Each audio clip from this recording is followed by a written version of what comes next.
Right, hello everyone, and welcome to another little hiatus once again, it feels like. Gonna I'm, well, obviously LokaCola IEI is here. And I'm also joined by Prentice1215. So, my friend, what year are we in? Because I'm very confused. Are we in 2010 or are we in 2020? Because the other day I watched a new episode of Star Wars: The Clone Wars. I played the Modern Warfare 2 campaign, and Bionicle just ended. So, where are we in the timeline? Because I feel like I've gone through all of this before. Yeah, it's definitely a bit of deja vu going on. So, Weekend at Locust was kind of is kind of back from the dead. Another one that was back from the dead was Captain Price in the campaign for Modern Warfare 2, and as you can see in the background, we have two ghosts in their Navy SEAL uniforms, because Activision released the Modern Warfare 2 Campaign Remastered to both no one's and everyone's surprise, to put it was that to way. everyone's surprise on Monday, but then on Tuesday it was to no one's surprise. Yeah. The day it actually released, no one was surprised because it leaked the day prior, so... Yeah, not even that. Technically speaking, this was leaked like 2 years ago. Well, yeah, but then it went away and no one really thought much of it after that, up until the Monday before. Yeah. Because I can remember us discussing that in Discord or whatever, whenever it did leak that, oh, they're working on a remaster, and it's like, oh, so are we going to see this attached to we even speculated at one point that it was going to be 2019's Call of Duty, that Infinity Ward was going to play it safe and just release a remaster of Modern Warfare 2 instead of trying something new. But hey, they tried something new but familiar at the same time, and it paid off. We've talked about that before, but yeah.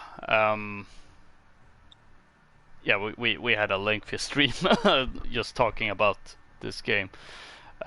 So we've both been playing the Modern Warfare 2 remaster, and I was about to say before I forgot, it's not really a surprise since, well, for one, opened the door for that with the remaster for the original Modern Warfare. They kind of, kicked open a new door that they breached a door.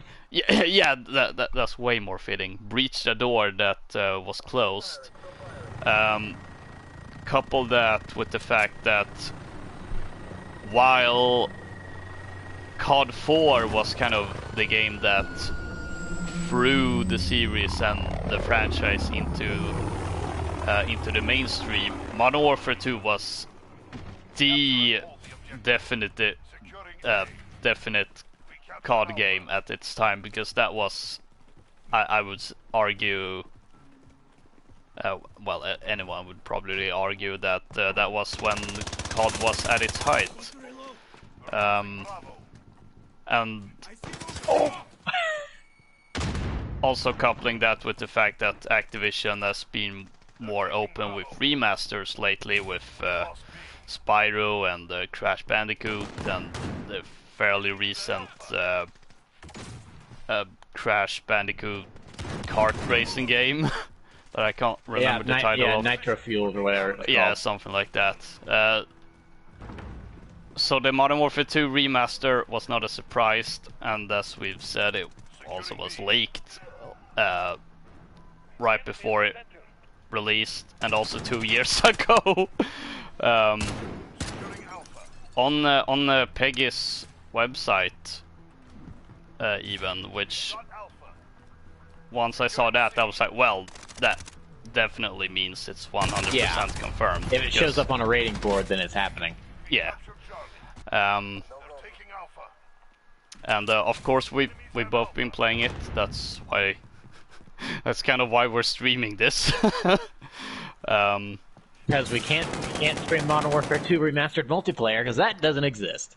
Oh yeah, I was a bit unsure where to start with the remaster, whether we should start with the praising or whether we should bring up the elephant in the room, that is the fact that the multiplayer is missing.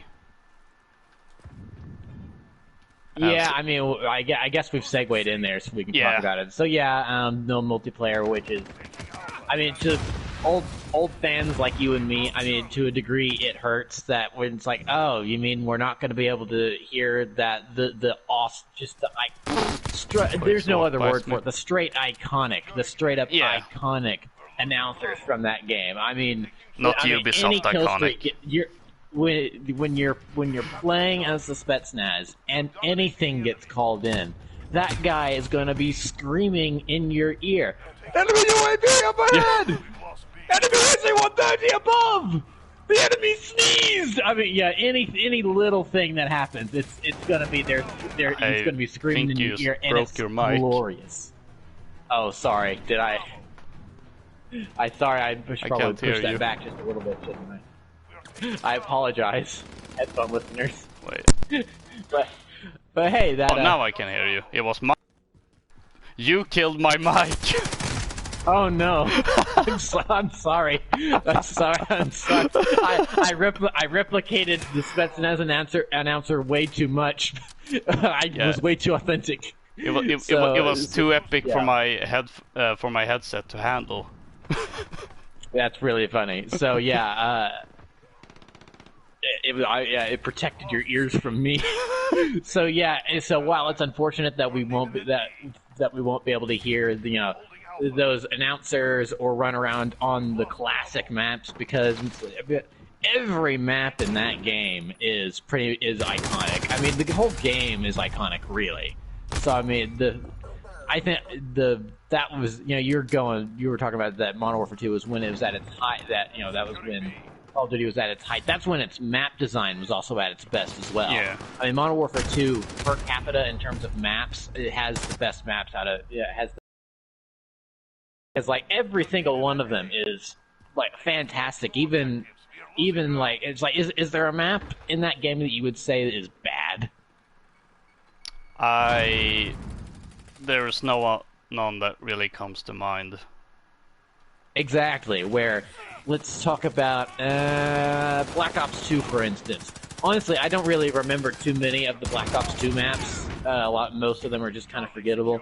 There's one that, the only one that I can really think of. There's really only two I can remember with any sort of quote unquote fondness or just remember them at all, and that's the aircraft carrier map and the yacht map. And oddly enough, both of those also feature a lot of water, which, because, what a coincidence. Boats. So, yeah, I don't know, that's a weird coincidence, so I don't, okay, never mind, I'm dead. So I don't know, why I don't know if it's the water that sticks out to me or what, but yeah, those are really the only two that stick out to me from that game.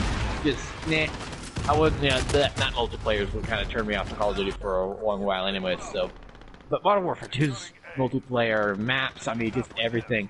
It was chaos, sure, because there was some stuff that was very overpowered, but that's just kind of but that's kind of the thing also, is that because everything was overpowered, nothing was overpowered, because because even if someone's running at you with with a Kimbo 1887. Yeah, you still might be able to get someone with your with your riot shield and with your unbreakable riot shield and martyrdom death streak. So yeah, in a way, everything was unbalanced, but that kind of made everything balanced at the same time. It was just a matter of playing the game a certain way to make sure that you can work around that stuff, so some people were able to do that, some people weren't. And yeah, but I think a lot more people were able to do that than not, and that's one of the reasons why the game remains iconic. So.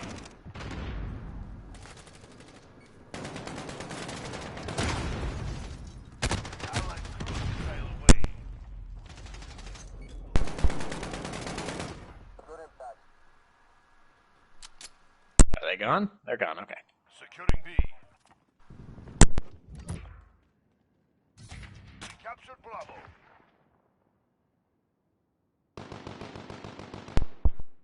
You there, Loka? I'm not hearing you. Yeah. Okay. My headset does not seem to like me today. Enemy UAV Huh. overhead. Boom. Oh, they just almost Oh. captured A. It was clear. Two objectives secure. Yeah, I got the guy with my Simtex after he killed me.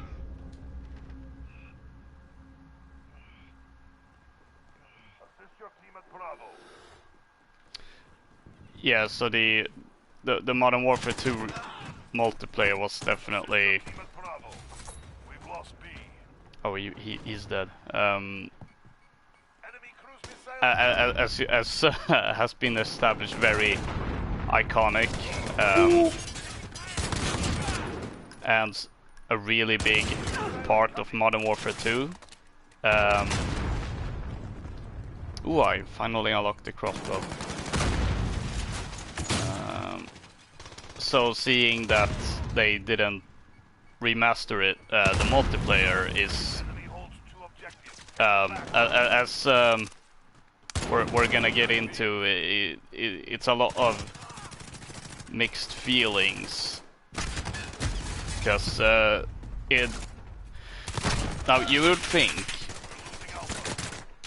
that because of the popularity of Modern Warfare 2, and I believe that remastering the multiplayer would trigger so much nostalgia that it would basically be a great money printer. Taking Alpha. Especially when you consider the original Modern Warfare remaster that they stuffed with microtransactions, so they could definitely make tons of money from just remastering the multiplayer. Securing C. So it might seem weird that Activision of all publishers actually do not actually go that way at all. They're taking Alpha.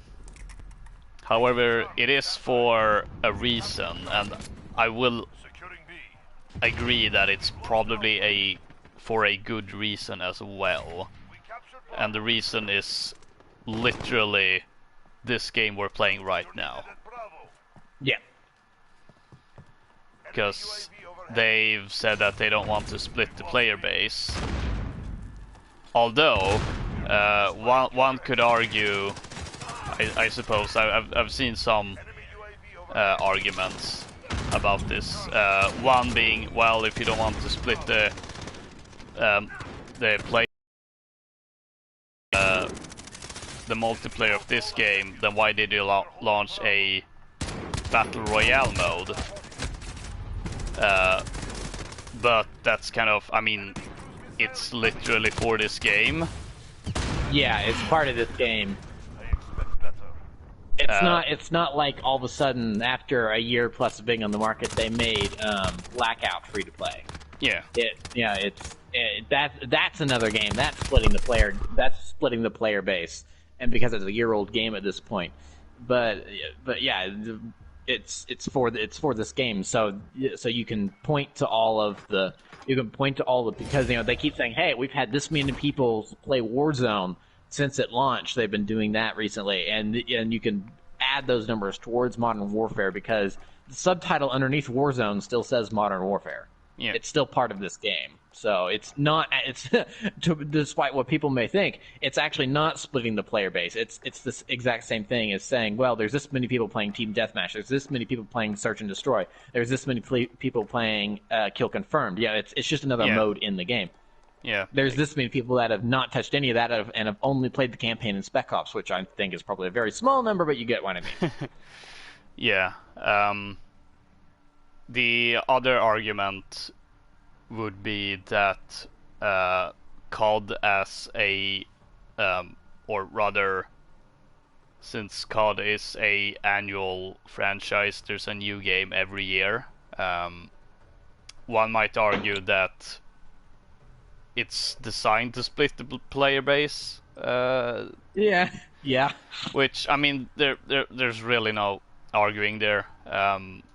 As like no matter what great numbers this game, for instance, comes to, it won't ever be something like Siege that will just go up and up and up. Right. Yeah, like at E3 28, or was it 2018 or 2019? It was one of those where they had said, it's like, yeah, we've had like 50 million players play this game, and it was like, whoa! Yeah, because at some point the player base for this game is gonna stagnate, whether that's prior to the launch of COD 2020 or right as COD 2020 launches. Of course, with the times we live in and everything is getting delayed, Company policy. no, there's no telling whether we're gonna get a COD game this year.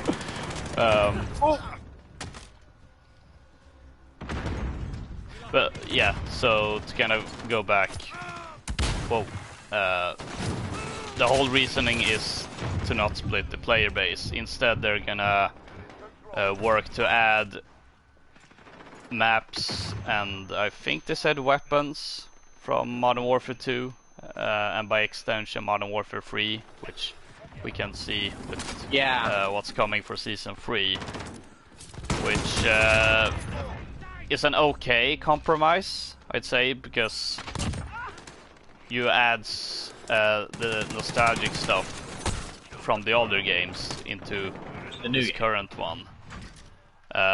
Then of course I've seen people say that, well, I don't like the new Modern Warfare at all, so that's not gonna help me, which, I mean, it doesn't, and there's really no way around that. But at this point, there's more people that do like this game than don't, I would say, considering the player numbers they keep counting for Warzone and stuff like that. So, yeah.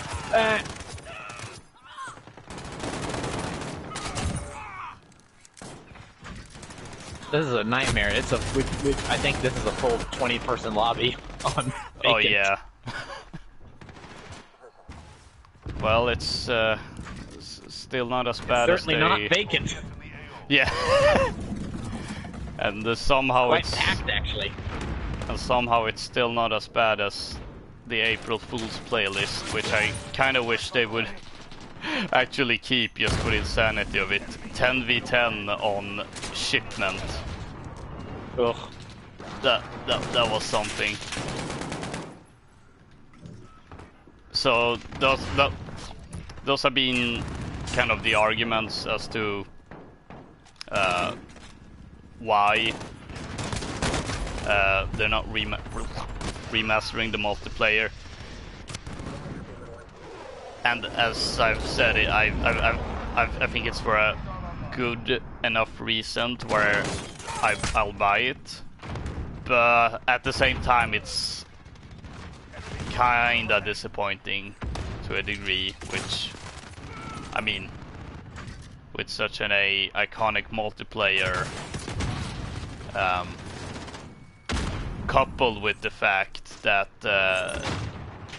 I feel the previous remastered set a very high bar for any upcoming with the exception of the microtransactions, it did set a very high bar. Yeah, exactly, with the exception of the microtransactions.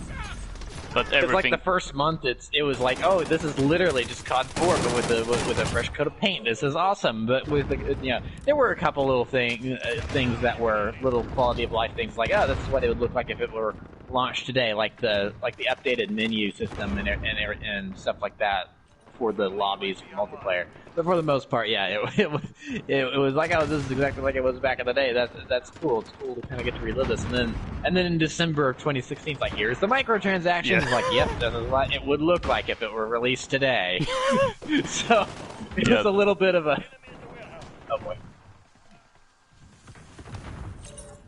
tiny bit of a, double-sided coin there. But yeah, because that's actually another argument for why maybe they shouldn't remaster the multiplayer, because they would end up tarnishing it with the microtransactions. So it might actually be better off.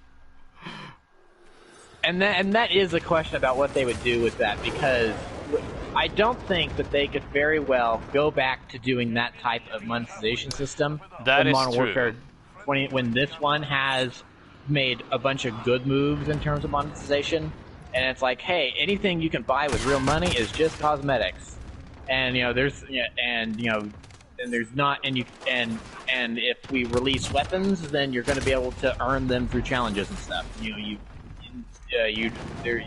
be able to get all the, there's no pay to win here. So I don't RPG. I don't think they could. I don't think they saw in Infinite Warfare or Black Ops 3 or Black Ops 4 or World War 2. Oh, World War 2 was almost the worst.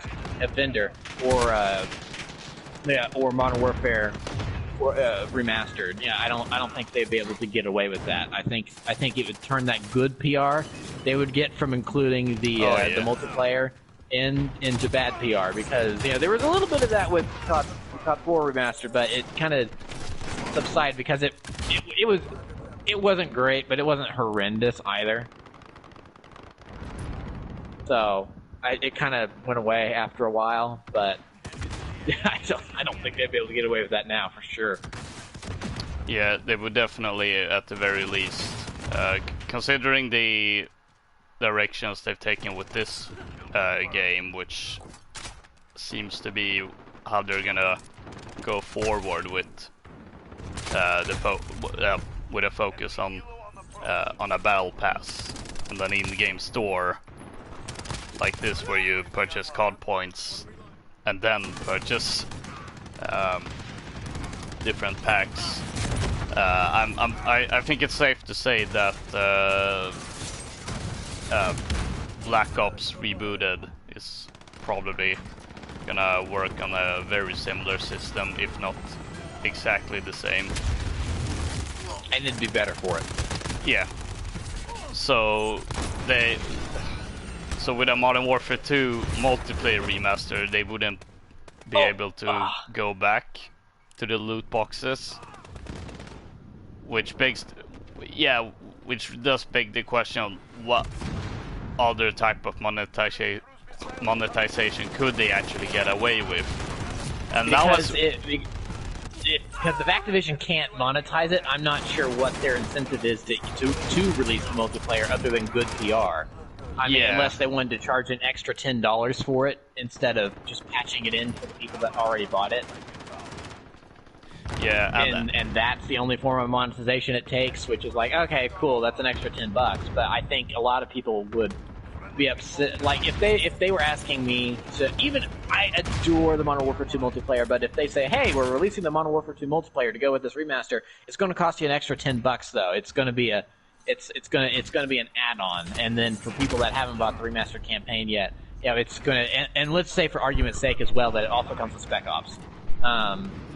It's going to be another $10 that for those of you that already bought the campaign, and it's going to be, and the whole package is going to be $30 or $40 for those of you that haven't bought it yet. I'm not sure I'd pay the $10. It's like, it's only $10, but it's like, this is something that, considering I already own the campaign, maybe I should be getting for free. So I feel like that would be a route they would go, and I'm not sure I like that one either. So yeah, and as we were talking, I think I came to the realization that maybe it is because of that they can't exactly do microtransactions. That is why they're not doing why they're not remastering the multiplayer in the first place.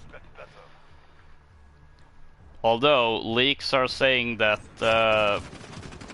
report allegedly saying that they are still working on the multiplayer, and maybe waiting to release it, but it's one of those. Yeah, I just want to read this out verbatim. This is an article I found from PlayStationLifestyle.net, which I don't think they've had too many scoops in the past. I'm not sure how I've come across this website in the past, so I'm not 100% I'm not quite sure how reputable they are, but I came across this article and it's interesting to say the least, so I sent it to Loka, so I'm just going to read this out. So, report. Modern Warfare 2 Remastered multiplayer in development.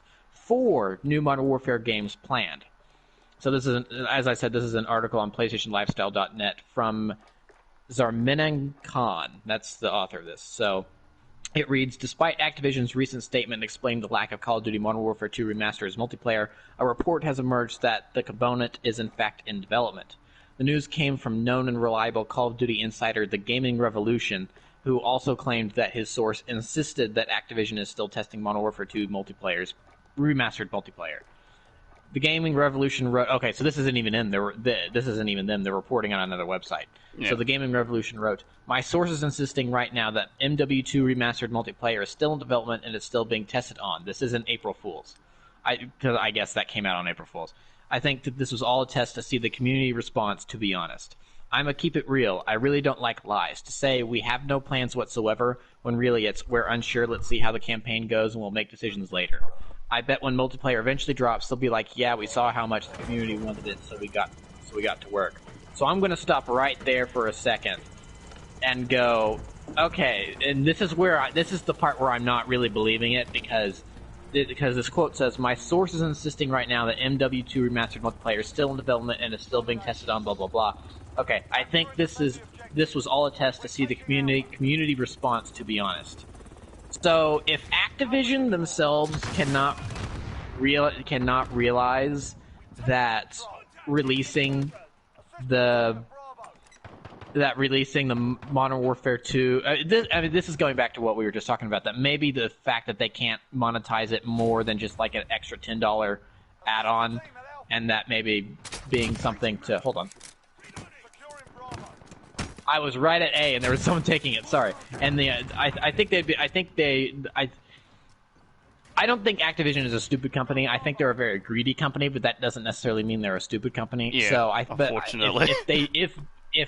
If they do not if they think it's like, oh, we don't know if it would be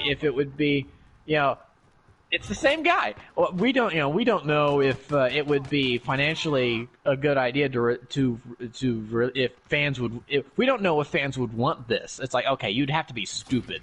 You'd have to be really stupid not to realize that fans would want to remaster the multiplayer. That's so I don't know. That may just be that guy's opinion. In which case, I think he's wrong. Oh, he finally got me. I think he's definitely wrong. It's of a wait and see. I think it's coming down to the fact that they wouldn't be able to monetize it more, and they would definitely want to monetize it more. So I'm going to keep reading here. In separate tweets, the Gaming Revolution claimed that Activision has plans to release 4 new games in the Modern Warfare sub-series, with each one focusing on certain characters. This is the one that sounds plausible, but again, it's like anyone could come up with this plan, I think. I don't think this is necessarily insider information. It just sounds plausible. But even then, it's maybe a little too outlandish, like 4 sequels. I mean, that definitely sounds like the bigwigs saying, hey, we want 4 more games. We don't, it's like, maybe after they get through 2 sequels, then they decide on the 3rd one to kind of throw in a bunch of ideas at the last minute and wrap up the story, because maybe the reboot's getting stale by that point. So this says, new news. Apparently there's planned to be 4 Modern Warfare games right now, and each story is going to take down a horseman and give more story to the other characters, such as Sandman, Ghost, Soap, etc. So this is the first mention of Sandman from Modern Warfare 3 in terms of the rebooted story. He has not been brought up at all yet. So that could just be, him using a random Modern Warfare character in this example, or it could be an actual, that could be a scoop that they're planning on using Sandman for oh well, hold on. So this is something that we were going to talk about at some point, I'm sure, about the theory that Alex from the reboot campaign is Roach. What if he's Sandman instead? Maybe that's why he's being maybe that's why Sandman is being referenced here. Anyway, because we don't know his real name either. That's another code name. So anyway, that's the general overview for the next few games. They don't just want Sandman and all of the main character stories. I mean that's not necessarily this is a big scoop. That just sounds like, well, they want to take care with the story. That's something anyone could guess and predict. So although the gaming revolution has accurately leaked Call of Duty news in the past, we're filing this one as a report until an official announcement. So and then they list their sources. I did not want to open up the internet tab for that.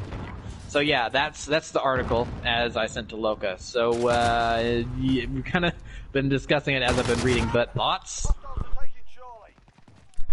Yeah, I don't really have much to add. The whole Activision is waiting to see community response. I find, as you said, it doesn't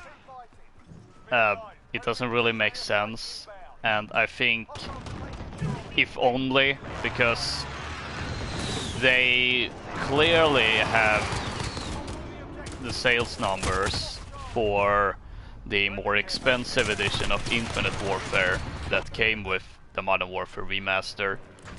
They probably have all the sales number from when they released Modern Warfare Remastered I just got a standalone. crime. Oh no. Not this again. White phosphorus inbound. I get PTSD as soon as the war crimes are committed. And for anyone who has no idea what I'm talking about, just go back and watch Lore Disputes and War Crimes, where we play Rainbow Six Siege. You will probably understand afterwards. What was I saying? Yeah, I mean they have sales data. Yeah, they have all the sales data. So clearly they can see just from that okay, we probably made we made a lot of money from this game. Imagine how much money we can make if we remaster a more popular multiplayer. Like Modern Warfare 2. Yeah. Because if there's any Call of Duty game or any video game in general that's more iconic than Call of Duty 4, it's Modern Warfare 2. Yeah. I will say, however, although I'm not saying it makes that report more believable, but Activision saying we have no plans to. That's if we go look at the track record when they previously said that they have no plans to do Thing A, for instance, releasing Modern Warfare Remastered as a standalone, they had no plans to do that. They also had no. We have no plans to do so at this time because we've not discovered a new way to monetize it. Is essentially what that always says. Yeah.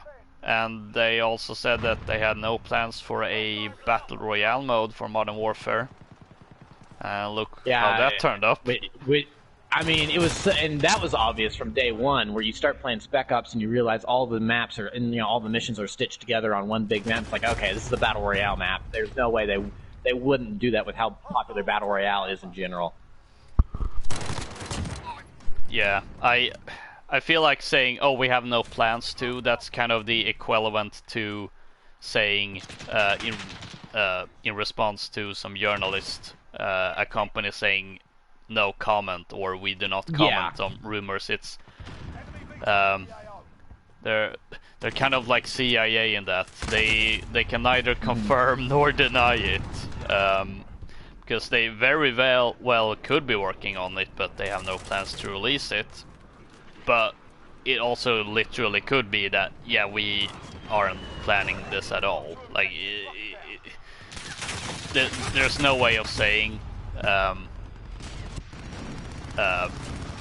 based on that. You could, like, based on previous occasions, like the examples we've said that, well, in both of these cases they said this thing, but then did that thing anyway.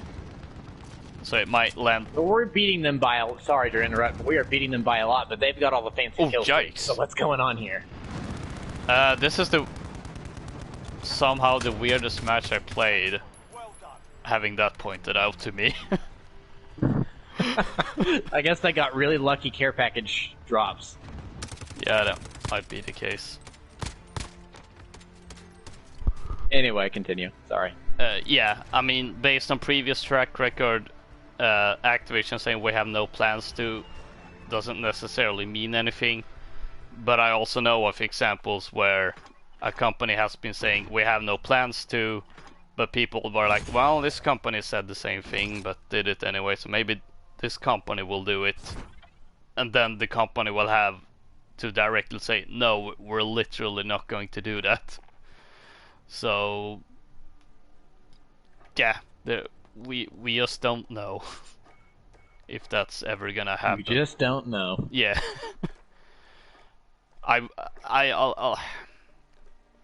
put it this way. I wouldn't be surprised if somewhere they actually were working on it as a kind of just in case, or that they are considering it, because as we said earlier,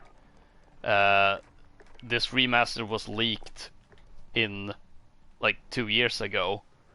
Yeah, it was leaked like back in 2018. Yeah, and they were considering, they must have considered releasing it at that time, but then for whatever reason backed out and waiting for a better time, which coincidentally also explains the second great controversy of this remastered, and that is the 30-day exclusivity to PlayStation 4, which made a lot of people angry. Yeah, this is legitimately the only thing of the remaster release that actually has given that I think negatively on. It's like no Spec Ops and multiplayer being involved, being in the package is stuff that I can go, they don't want to split the player base, blah blah blah. Everything we've talked about, I can come to terms with that. Yeah. The 30-day exclusivity is something that annoys me, and I'm on PlayStation, so I get it for the 30 days before everyone else. But it's like, but it's one of the best Call of Duty games in the campaign's ever made. It's a lot of people's favorite Call of Duty game ever made, let alone campaign. So I mean, why would you? It's so dumb that you'd keep you'd keep this from people for 30 days on PC and console. But at the same time, it's like, well, I mean, when this is another thing where they have that deal with Sony about, they get all the DLC first, but then when Modern Warfare 2019 decides to include a battle pass and have all the DLC out the gate be free for everyone, with the exception of owning the battle pass and but that's cosmetic stuff. All that's it really throws it. That's why survival in this game exists for a full year on PS4 before it's anywhere else.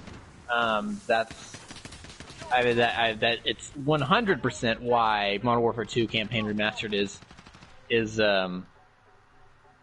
available on PS4 30 days before other places. But so I mean, I can see it from the business side of things, but it's like it's dumb. It's dumb. I don't like it. Yeah, it's kind of just unfortunate that.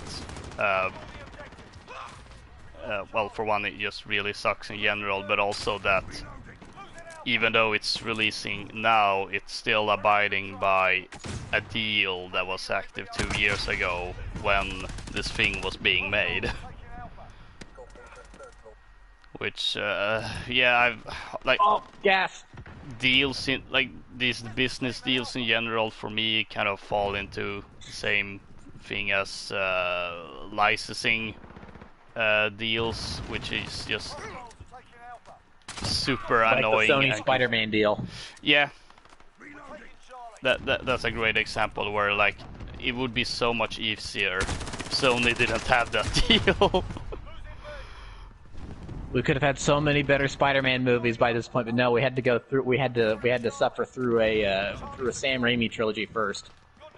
Yeah. And then we got Amazing Spider-Man 2, and then so it's like, so it's only now that we've gotten an Amazing Spider-Man, 2 Tom Holland movies, and a Spider-Verse. It's like, We've got just as many bad Spider-Man movies as we do good ones at this point. So, and even then, people are really split on the first Amazing Spider-Man movies. So, Yeah. Anyway, we've talked basically around the actual remaster, so We have. let's actually talk about the remaster, because as I said earlier, the remaster for COD 4 really set a high bar, because aside from the microtransactions, it's easily perfect. it's easily one of the best. And the reason for that is that it's not just... They cared.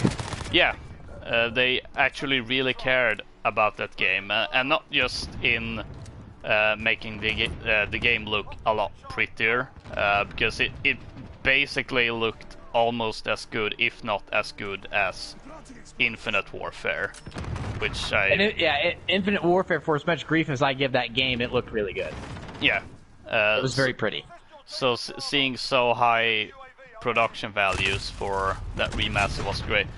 But my favorite thing about it, well, it's kind of multiple things that I'm smashing into one point, is it's not just a straight up remaster of, oh, it's exactly the same game and assets and animations.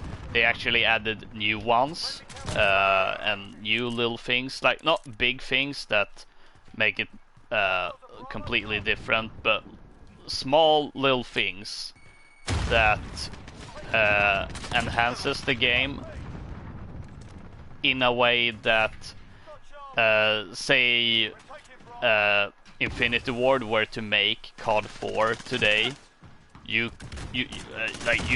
could see them actually making it the way that Raven ended up doing. And I think the greatest example is the nuke scene. Oh, that was so good. Because it was great in the original, and yet it was even better in the remaster, because when the explosion goes off in the original game, you're kind of just standing there in the helicopter and watches as one of the crew members flies out of the helicopter. But now, But in the remaster, yeah, but in the remaster, you your character actually tries to save him, and then when he fails, he just hangs on to dear life as if there's any chance. And then you feel that momentum of the Chinook you're in, tumbling around in circles and trying to hang on. You feel all that, and then the crash, and then adding the other soldiers walking around, stumbling around in the radiated, aftermath of the mushroom cloud, just like you are. It's like, oh, you're not the only one to survive this. Of course, there would be others that survived the crash, but now they're dying to massive amounts of radiation. It's like it was so, because I had played the original, the nuke scene was like, oh, it's one of the most iconic moments in Call of Duty history and video game history, blah blah blah. But I had always kind of been left underwhelmed by it, and I'm like, oh, I mean, it's good, I like it, but I mean, it's not this, oh my gosh, scene that everyone kind of makes it out to be. But then playing the remaster, like, this is what people saw back in 2007. This is what got everyone going crazy for this. I totally get it now. This is amazing. I love this. Yeah, and as I said, if Infinity Ward made COD 4 in 2016, I could easily see them making the nuke scene that way. 100%. Because it totally lines in with their design philosophy for the original game. Because, for instance, all Gilded Up, when that mission starts, one of the first things that happens is that you get to see Captain Macmillan rise up from his hiding place. And the whole scene is basically set up so that you get a point of reference for how Lieutenant Price looks. Yeah. Just to see, oh, okay, I honestly couldn't see Captain Macmillan. That's how the world sees me, basically. And it's funny. I've played and replayed that mission. I don't know how many times. Every time I try to find where McMillan is, and I never find him. Every time it's like, oh, he was there. It's like I've played it enough. I should know exactly where he pops up, but no, I can never find him because he's that hidden. And it's not just the asset pops in. No, he when he rises up, you can see, oh no, he was legitimately there the entire time. Yeah, and that's like literally the same design philosophy Raven took for the nuke scene by showing, here's another survivor that has survived the nuke crash and falls down to his death, and you suddenly get like a whole new reference for how it actually looks for Paul Jackson that you're playing. Of course, that was Raven showing a lot of love for the remaster. The Modern Warfare 2 remaster has a completely different developer, Beanox, which I'm not too familiar with, but they're the ones that made the War for Cybertron games, correct?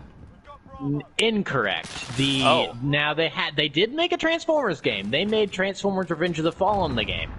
It was okay. It was okay. I had one major problem with it, and that's that they included a free roam mode in that where you could just run around the city sections as an Autobot or Decepticon, just to run around and do stuff like you could in the first game based off of the Michael Bay movies.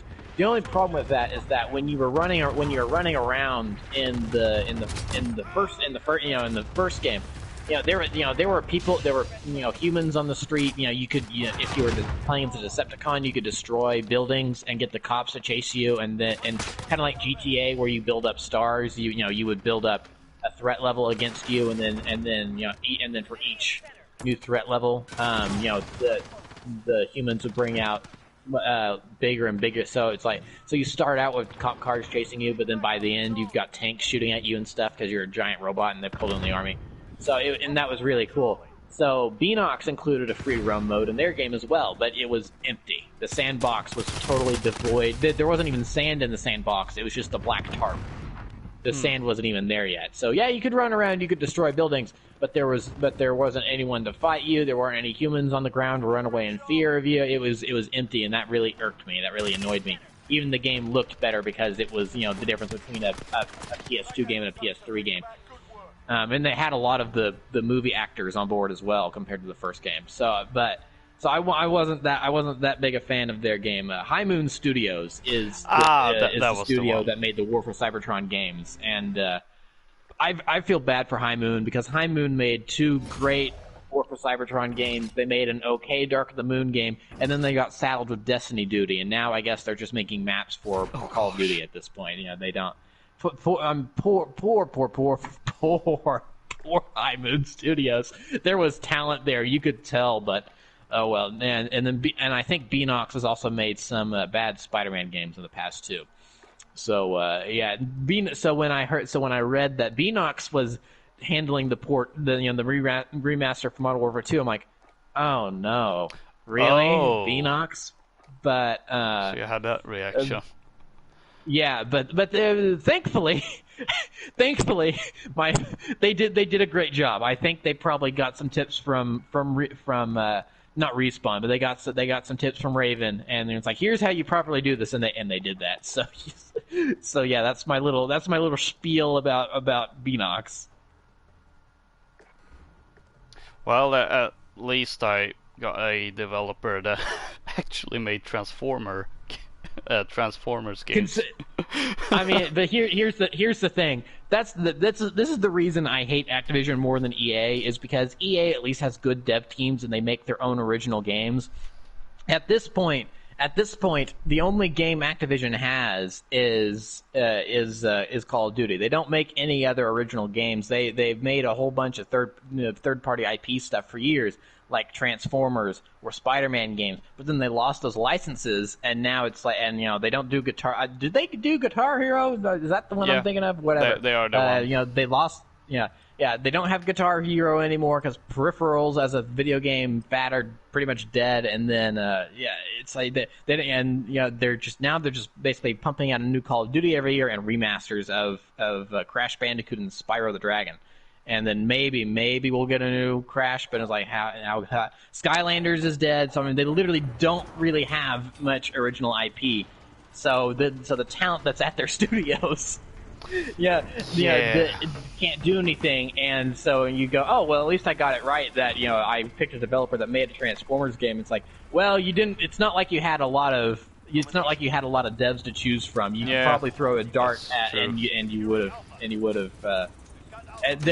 For the first Transformers game based on it was not the first ever Transformers video game, but for the first game based off the movies, they didn't even use one of their own. They didn't even use one of their own devs. They went third party, and they licensed out TT Games, the Lego people, before they were owned by Warner Brothers, and they did a really good job because TT Games used to do a lot of other stuff besides Lego games. It's only in the past 15 years they became known for Lego only stuff. Like I think they made a Spider-Man game back in like the PS1 days.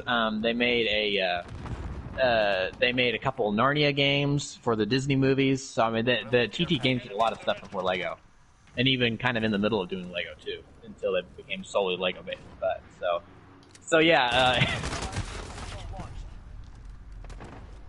Yeah, like since we're kind of on that topic, like it honestly makes me almost depressed that Raven is essentially a support studio. I was really glad when they were allowed to make the Modern Warfare remaster, but and that's why I was excited when it seemed like they were going to be making this year's Call of Duty. But so much for that.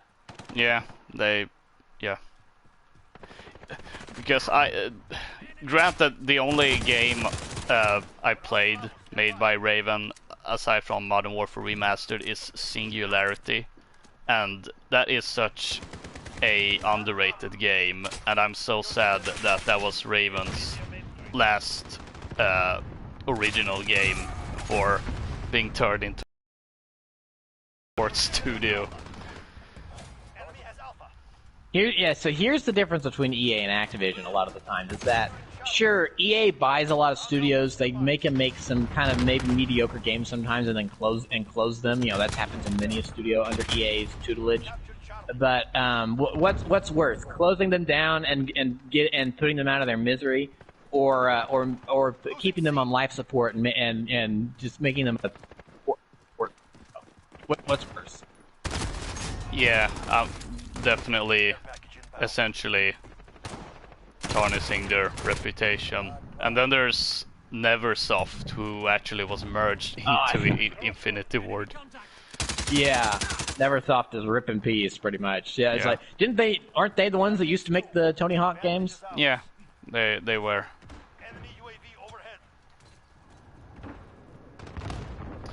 So yeah, we're kind of just trashing on all of the Activision studios at this point. But hey, Beanox, you did a good job of Modern Warfare 2. Yes. Good job.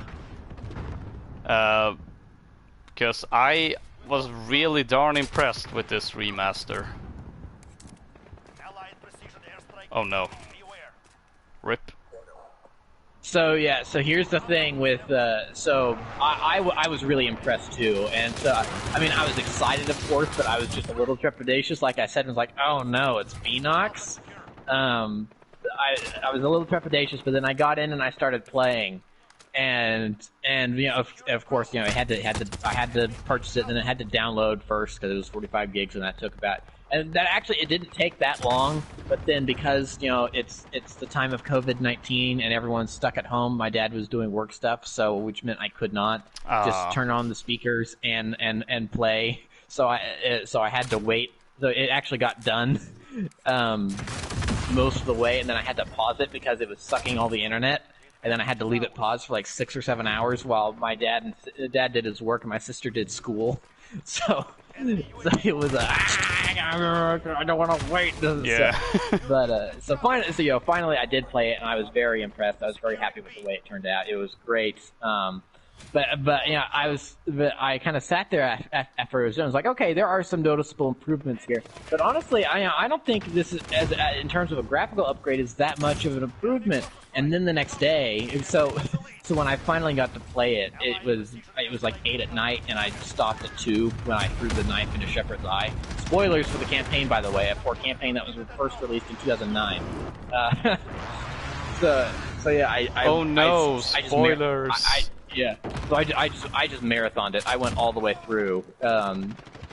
And so, the next day I got up and I'm like, it didn't seem like graphically it was that much of an improvement over the PS3 version. I mean, sure, there was improved animations on the faces and stuff. I didn't think it was really that much of an improvement. And then I went and by that time there were the side-by-side comparison videos out. And I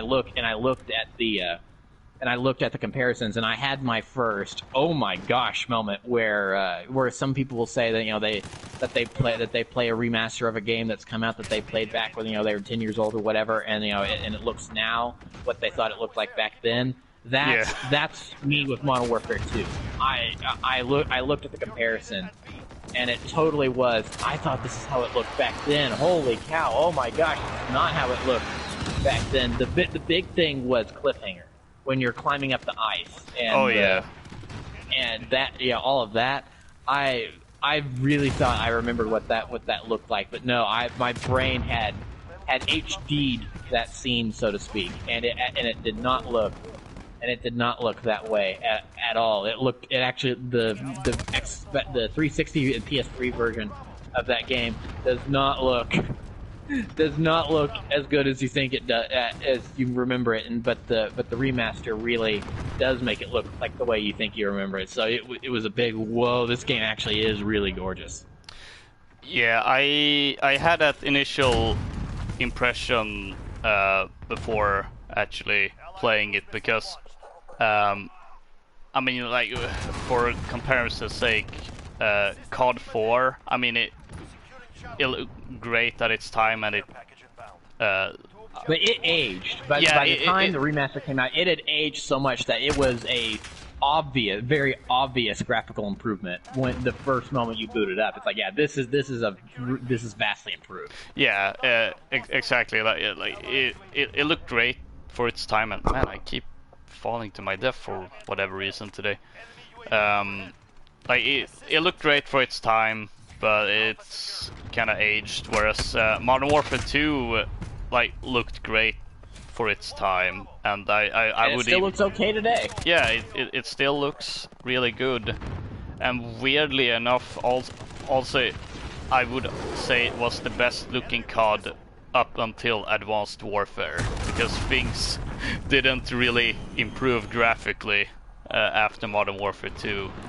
So, for a year and a half or so, I think Black Ops 2 looked really good, but I don't know what they did. But after after the new consoles came out, the stuff that made it look really pretty at the time, it really aged it. So I don't know if they changed something, if they used different shaders or what. But Black Ops 2 really aged very, very poorly, very, very quickly. But for a while there, I thought Black Ops 2 was very stunning and very lifelike, and it does not look like that now. Yeah, honestly, I think modern military shooters in general aged really bad, both in terms of graphics, but also by their gameplay design, since a lot of them was very scripted and took control away from the players, which is almost the opposite today. I mean, sure, it happens, but it's not as bad, one could say. And I was noticing this with the Medal of Honor reboot, of all things. Oh gosh. Because I remember that game looking pretty good for its time. But then a few years ago, I was watching my brother when he played it, and I looked at the graphics and I was like, whoa, this does not look as I remember it. This looks way worse than I remember it looking. What happened? Yeah, it seems like the Medal of Honor reboot series that they tried to do in like the mid 2000s is kind of the redheaded stepchild of modern military shooters at this point. Yeah, you have like you have the Call of Duty Modern Warfare trilogy. You've got this new reboot. You've got Battlefield 3 and 4, and then off to the side you kind of have Medal of Honor going, I'm here too, and Homefront. Oh, Homefront! The last one was so bad that everyone just kind of has already forgotten about it. It's like, well, this series is dead. Look at the awful state of this game. I mean, I'm pretty sure that I can't remember what website it was, but their video review consisted on about 25 seconds of the opening cutscene, and it just completely spazzing out and glitching left and right. It's like, yeah, this is all we need to say on this. Yeah.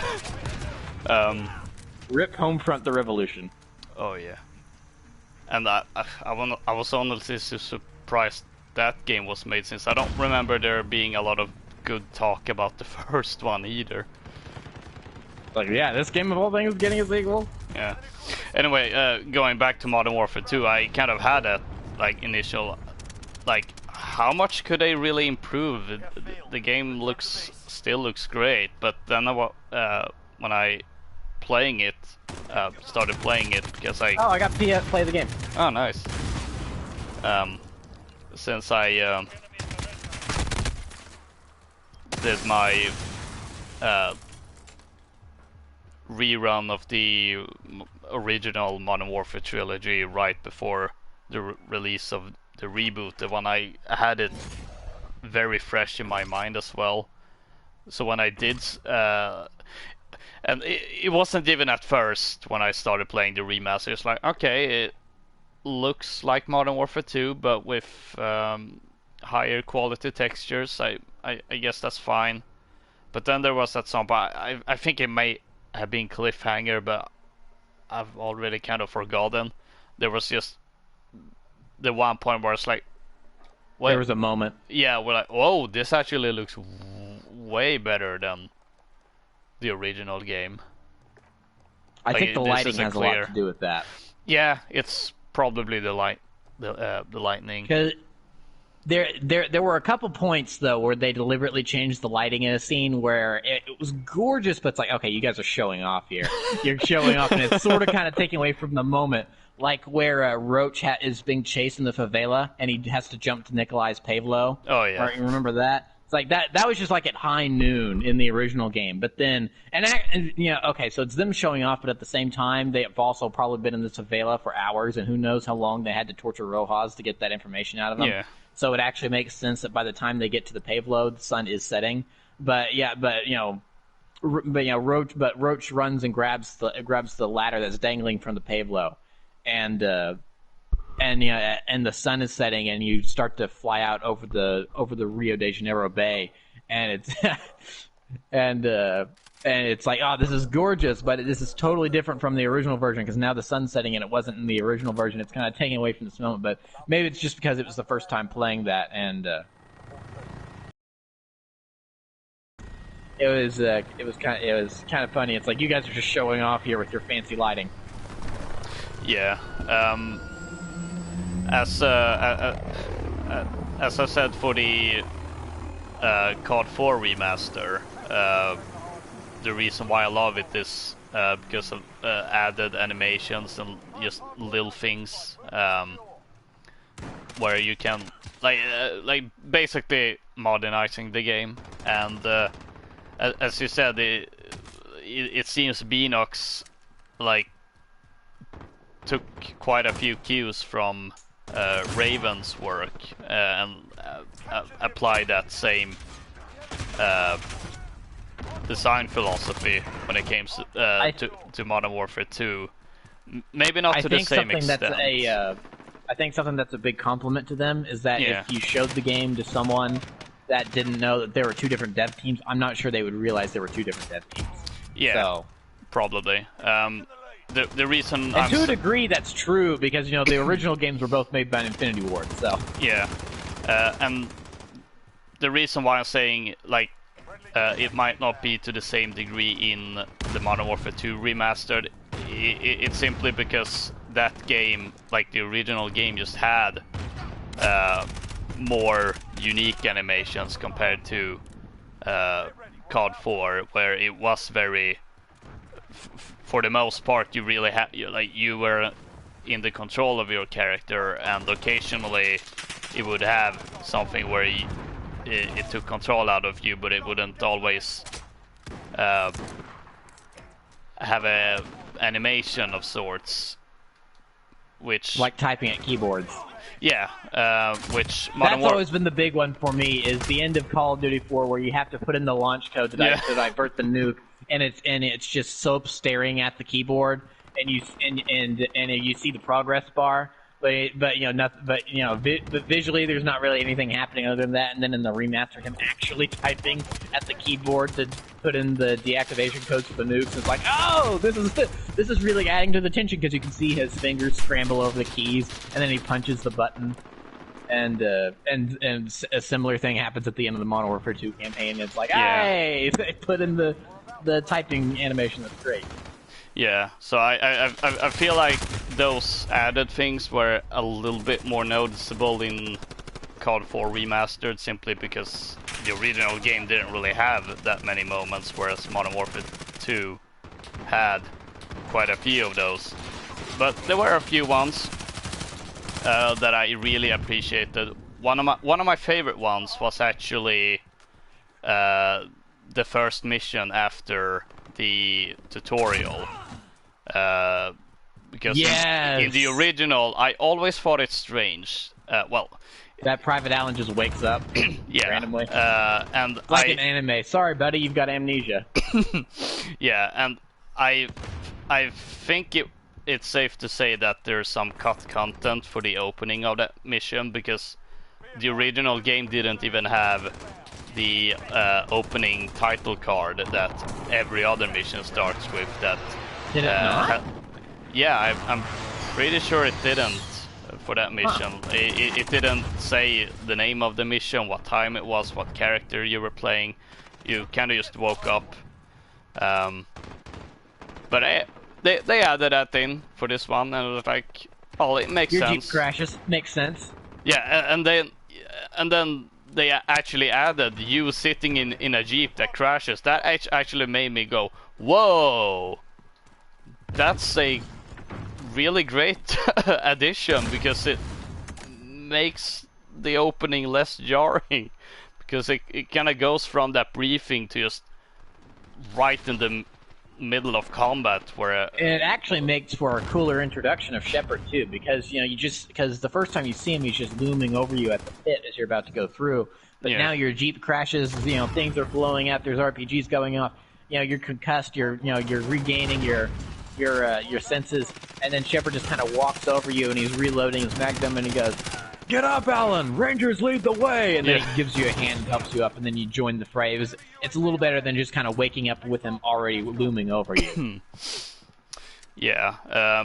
Another favorite edition of mine, and spoilers if you haven't played Modern Warfare 2 for whatever reason, but there's a scene for a game that came out almost 11 years ago. Yeah. There's of course that Balls up.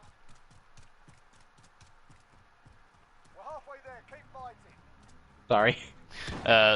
There's of course that infamous scene where Shepard betrays you and shoots you and Ghost, and that was that's a scene you get mentioned quite a lot in terms of flashbang. That scene had a great impact on me, and as it was going, I was like, okay, it's a great scene, but I've seen this one quite a lot, so I didn't have this great reaction to it until Roach, in some sort of defiance, grabs Shepard's arm if it's no, you're literally fighting to his last breath, no, you're not getting this, and that actually almost made me feel like I was witnessing that scene for the first time again. Yeah, so when I played the Modern Warfare 2 campaign for the first time, I knew the story because I had I had a friend tell it to me when he got the game and he had played through it, so I knew the story, and he even showed me the scene, but it was out of context. I didn't know so even though I knew the story, it's still I didn't have the level leading up to it and all that. So when it happened, even though when I see Shepard come out of that chopper, like, oh, it's this level, I know what's about to happen, but still that Magnum shot impacting it, you feel that, and it's still this punch to the gut. It was still this punch to the gut watching it for the first time, and then of course him flicking the cigar into the fire. That's also, I think, from a character standpoint, is a bold thing to have, because Captain Price also smokes cigars, and then to give that to your villain now, and use that to finish you off. It's like, to have the hero and the villain share that thing in common. It's like, that's cool. That's just a cool character thing. Oh, I am out of ammo for my primary. I am down to my pistol. I'm in last stand mode, boys. Let's go. I'm dead. Yeah, it really is this great two sides of the same coin, and I love it when they pull it off so well for a good character, so to speak, and the villain. But that the little hand grab from Roach on Shepard's arm was great, and then also, I didn't realize it was there in the original, because the facial animations were just not as advanced back then. Yeah. But it's very more pronounced here, where he actually does do the kind of evil look right before he shoots you, where the original time around it was a little more subtle, just because things weren't as advanced back then. But this time, that last second glaring at you as he shoots you, because you're now a loose end. Which the 141 was always going to be loose ends for Shepard. That was the plan from the beginning. So, that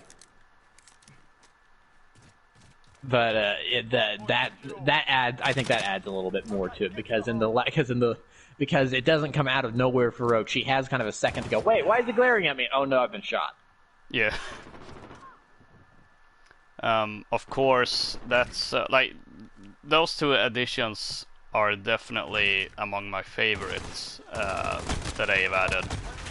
But my absolute favorite one, oh boy, and I'm pretty sure you can guess which one it is, because one of the absolutely, actually I'm gonna say the single-handedly greatest addition in the COD 4 Remastered was that they added both Makarov and Yuri to the one-shot, one-kill mission. Yes. Where you're trying to assassinate Sakhaev. And you can even kill Makarov and get a trophy for it. Yep. There, kind of a two-part to it. Because I thought it would be hilarious if you would get a trophy for killing Shepard in the tutorial. And you do. Exactly. But the main thing here is that they added Yuri to the No Russian mission, which made me super happy. This makes me so happy. Yeah, it makes both of us really happy. So did you? So here's a question: did you play through it? Yes, I did. Okay, see, I did as well, because I didn't read up on it first. I'm like, okay, did they add Yuri? And then I played through it, and I didn't see him. It's like, they didn't add up. That's really disappointing. And so I played through it. I went through the campaign. Then the next day, I'm going, here's all the Easter eggs, and here's all the Easter eggs in the Modern Warfare 2 Remastered.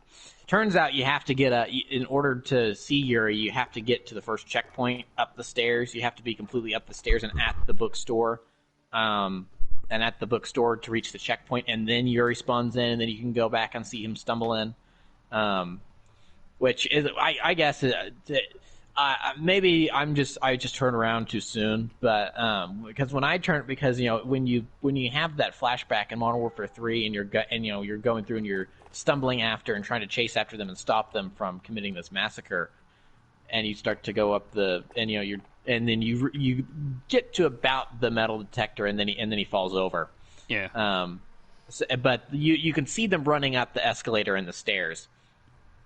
So when I was about halfway up the stairs and I turned around and I'm like, is he there? Is he there? Oh, he's not there.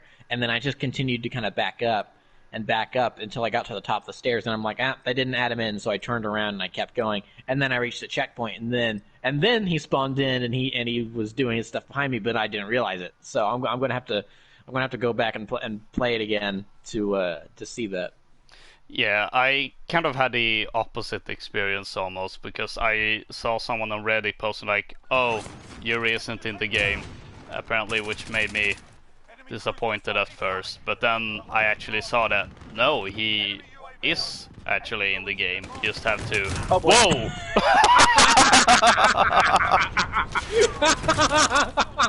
You spawned in on me at the worst time. Oh my gosh.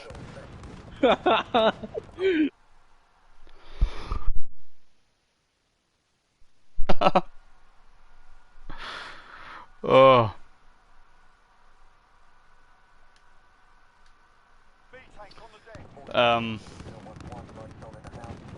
Yeah, but then I saw that no, he actually is in the game. You just need to get to a certain point and then turn back. So when I did it, I only saw him laying on the ground. So I was kind of like, oh, I mean, I'm glad that they added him in, but also kind of disappointed that that I only saw him lying on the ground. I would have. My hope was that I could actually see him coming from the elevator and stumbling his way towards the escalators before falling down. However, apparently you can actually see him falling down. I don't think you can see when he gets out of the escalator, but you can definitely see him kind of moving for a second or two before falling over. Yeah. So it's just a matter of getting to the checkpoint and rushing back as fast as possible. Yeah. And how long you're there. So it's so basically at the time it says checkpoint reached, you kind of need to turn around. Yeah. And head back. Come on, tank. Yes, I was scrapped this. Oh, there's one right behind me. An IAV got me. Yeah, but like it's so great that both it happened again. Oh no! I spawned in on you and the truck got me. Oh! Oh no! Oh, wow. Ground War never change. Only in Battlefield. I'm in Ground War. Oh. So they probably didn't do this because of the IP issues and stuff like that. But what if they just decided to have the gall to actually call this mode Battlefield? Oh gosh. That probably would have run the risk of getting them sued from EA. But I mean, what? Yeah, possibly.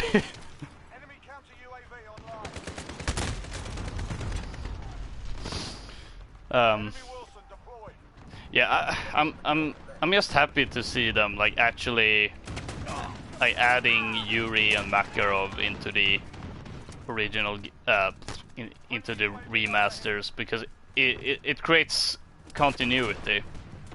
It does. So since when we finally get a Modern Warfare 3 remaster, I actually have one suggestion I would like to see to. I don't think it would be quite on the same level as adding Makarov and Yuri, but I would be super happy if they added Frost to the penultimate mission, where you rescue the Russian president. Yeah, so that would be interesting, because there is some random Delta Force operator that has a random name that is in the elevator with you, and then he just randomly dies. that I think the name even changes based. It's just a randomly assigned name, and it's not even the same. So you can play the mission 3 different times. You get 3 different names for the guy, but he just but it just he just dies for what I don't even think you see him get shot. He just kind of drops. But so it's kind of weird that there's this random guy there, but I don't know. Maybe at the time they didn't want to kill off Frost so that way they could have another protagonist for a potential Modern Warfare 4 in that series, but then they decided to go with Ghosts instead. I don't know. Not having Frost there was definitely weird. You're right. It would not be on the same level, but I don't know because So the thing with Modern Warfare 3 that I think doing a remaster for the campaign for that I think would be a cooler thing to go for is to actually create an entirely new mission and to get some of the original voice actors back, or reuse cut dialogue or what, somehow do that and so because Call of Duty 4 has Mile High Club, the bonus mission after you beat the campaign. Yeah. Modern Warfare 2 has the Infinity Ward Museum. Modern Warfare 3 has no bonus level at the end. So what if they make a bonus level for Modern Warfare 3 and they make the Operation Kingfish level that's teased from the photograph and that's teased in the photograph after the credits at the end. Capture objectives and kill your enemies. Maybe. It would be. I think it'd be more expensive. It would be kind of expensive because you need to get. Because if you weren't able to salvage some audio, you need to get some of these actors back. I think the guy that originally voiced Captain Price is retired now, so I don't know if he'd be up for coming into the booth for one day of recording to just kind of do some new, do 15 minutes worth of new stuff. I think the guy that voices Ghost would be up to it. I'm not sure they'd be able to get William Fichtner because he's an actual big actor and he was the voice of Sandman. So I don't know. They would maybe have to get a random fill-in guy for that, or a sound-alike Kevin McKidd for Soap. That's another maybe he was actually a character in Star Wars Rebels, so he's up to do voice acting stuff aside from the paycheck that he got from Call of Duty. So I don't know, maybe he'd be up for returning as Soap for one more go around or what. I don't know. That's kind of like a pie in the sky pipe dream I have, but it's that'd be cool. One brand new mission. Probably wouldn't happen, but it'd kind of be cool. Yeah, that's kind of my reaction to that. Yeah, it would be cool, but I just don't see it happening. I don't know. I mean, there is that short movie that depicts Operation Kingfish. Exactly, and that's what it's like. What if they turn that? What if they turn that into a level? So we kind of already have that, but it'd just be kind of cool to play it. Yeah, and also.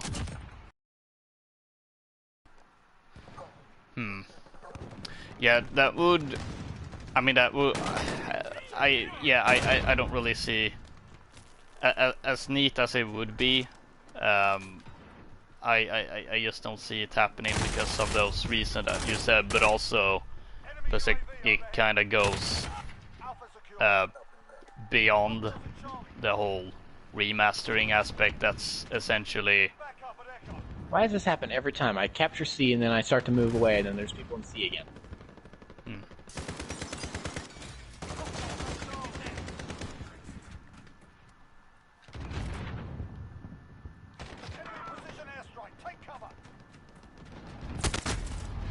And I die.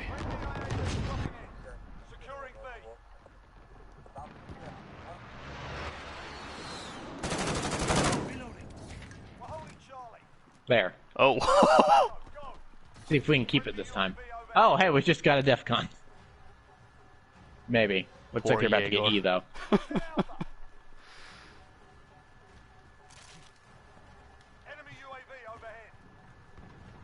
Not for long.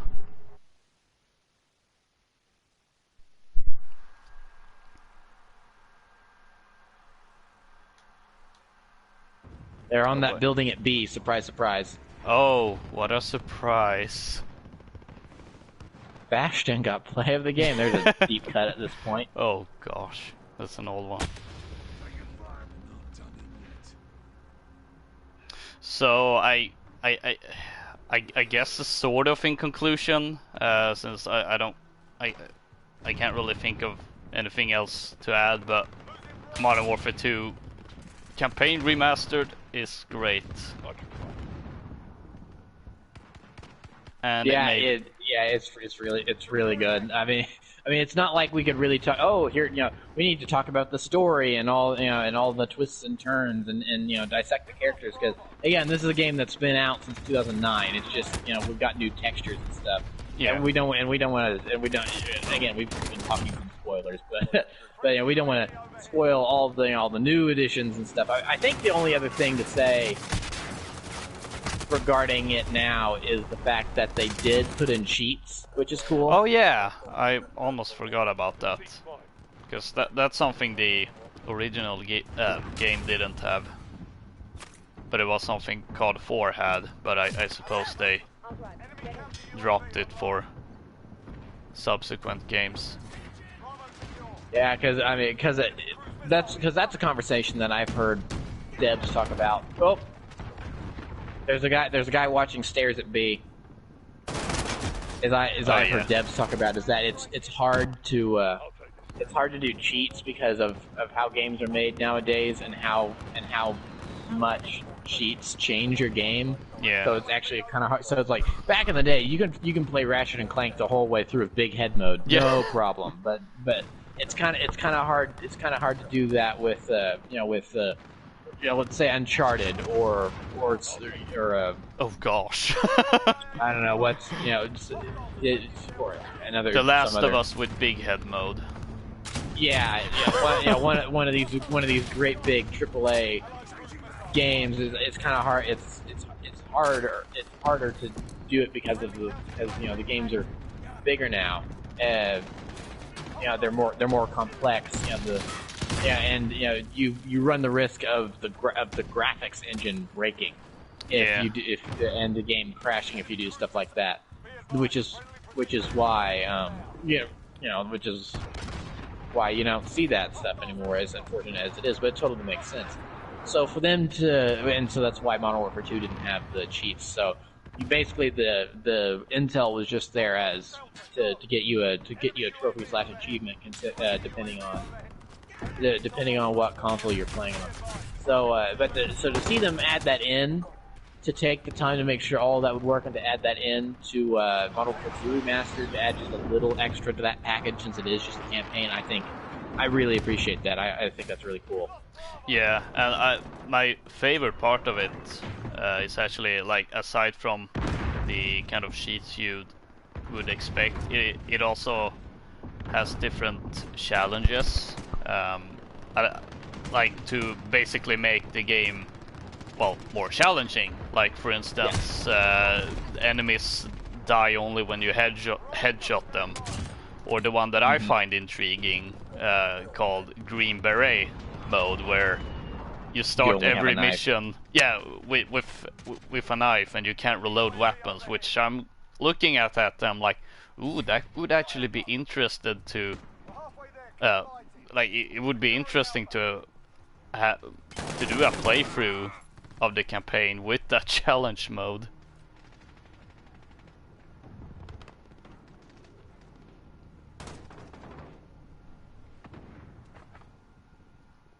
I'm not sure I would want to play through the entire campaign with some of these cheats, but a single level, sure. I mean, especially with the goofy ones that are there for haha funny times, like Ooh, second floor. I'm dead. Oh. Like the melon, like the pineapple head one, where you can give people pineapple heads and mix. And I don't know if you can mix and match the cheats at all, or if it has to be one at a time. But if you can mix and match, then adding in the one where you turn everyone and where you turn every enemy into General Shepard. Oh, that one I didn't know of. Now that could be actually cathartic, I could see. Yeah, definitely. I think it's called Danger Close, and it's like one of the last ones you get. I'm pretty sure. So yeah, that one could be fun, like going through a level and Yeah. and just killing Shepard all left and right. Oh boy, that's a lot of them. I shouldn't have brought the crossbow to that. In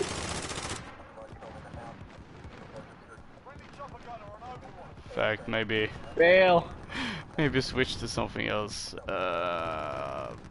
YouTube video.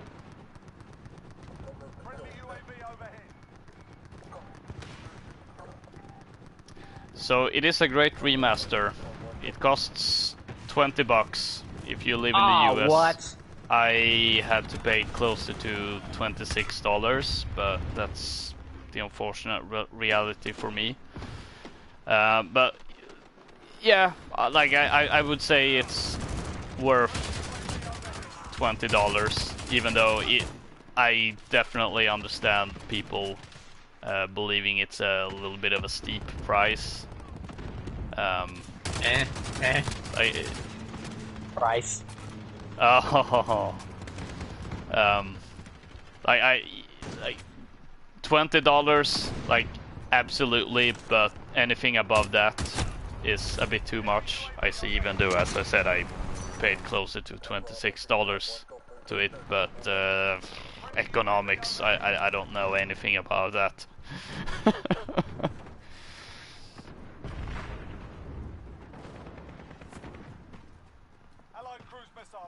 But we've kind of already...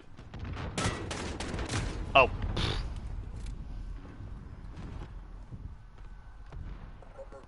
We kind of already started talking about Modern Warfare 3 remaster, because that seems very likely at this point.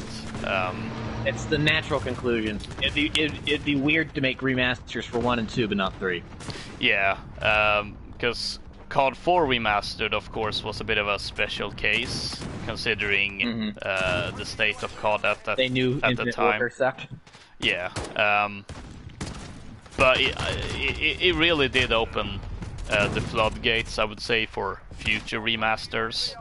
But I feel now with the Modern Warfare 2 remaster, like now that's definitely, now the floodgates are open for sure. Because yeah, like at the very least, it's very likely we're getting a Modern Warfare 3 remaster, because as you said, it would be weird otherwise. I feel like if they only made COD 4 remastered, it wouldn't be as weird to not make any more remasters. But now that they've actually remastered 1 and 2, like they just have to remaster 3 as well. That did not work. That guy got a collat on us. Yeah. That does also raise the question of when could this happen? Right, and I would even argue where. Yeah, because that as well. Where is a good question, but come on. Where is a good question, and when, and then also, you know, it's so weird because in January and February, I would have told you without the shadow of a doubt that we were getting the Xbox Series X or whatever the heck the new thing's going to be called, and the PS5 this holiday season. Now, I'm not so sure we're getting either.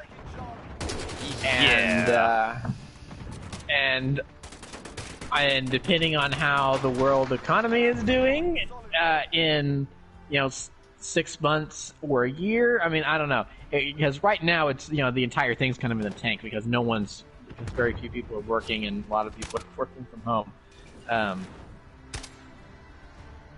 Okay, what? Wait. That was a weird kill cam. Did the person just kind of disappear? Yeah. Okay, yeah, I thought that looked weird. I'm glad I'm not the only one that saw that. So, yeah, depending on where things are in in a year, I don't know. It may not be feasible to launch these new systems just because the people may not really. Even if they have the money to afford it, they may be holding on to some of the stockpiling some of that money because it's like, well, we're still in a holding pattern, waiting for the next shoe to drop. What's the next bad thing that's going to happen? It's like we just went through this pandemic. We want to be cautious for a little while and not go out and immediately start spending money. It's going to be interesting So I mean, do you release a console in that market? And if you do, I mean, do you set your expectations low, or do you hold them? I mean, I'm there, and the question is, how long do you hold them?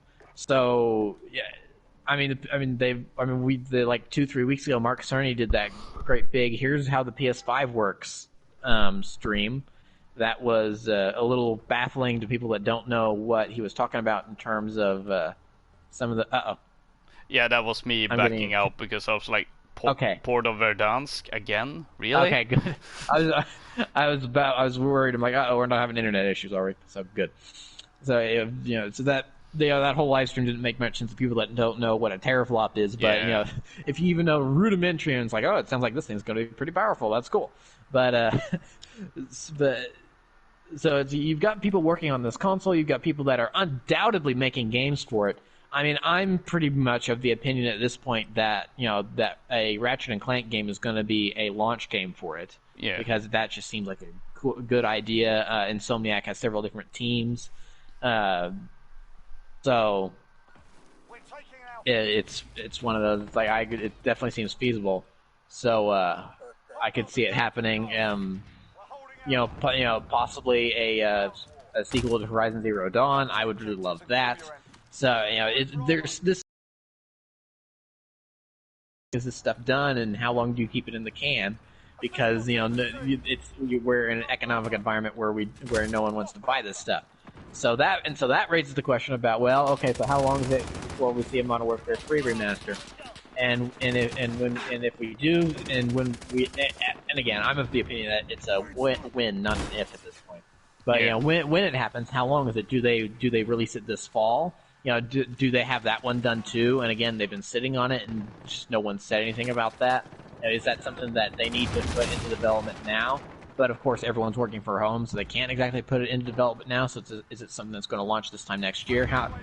Do we know the timetable for how long it took Raven to remaster COD 4, and that was campaign plus multiplayer, so that multiplayer may have taken longer. I don't know how any of that stuff worked. So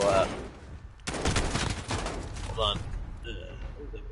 So there's all these questions. This is one of those things where it's like, can we go to Twitter and track down some of these devs and just ask them? It's like how many NDAs are they under?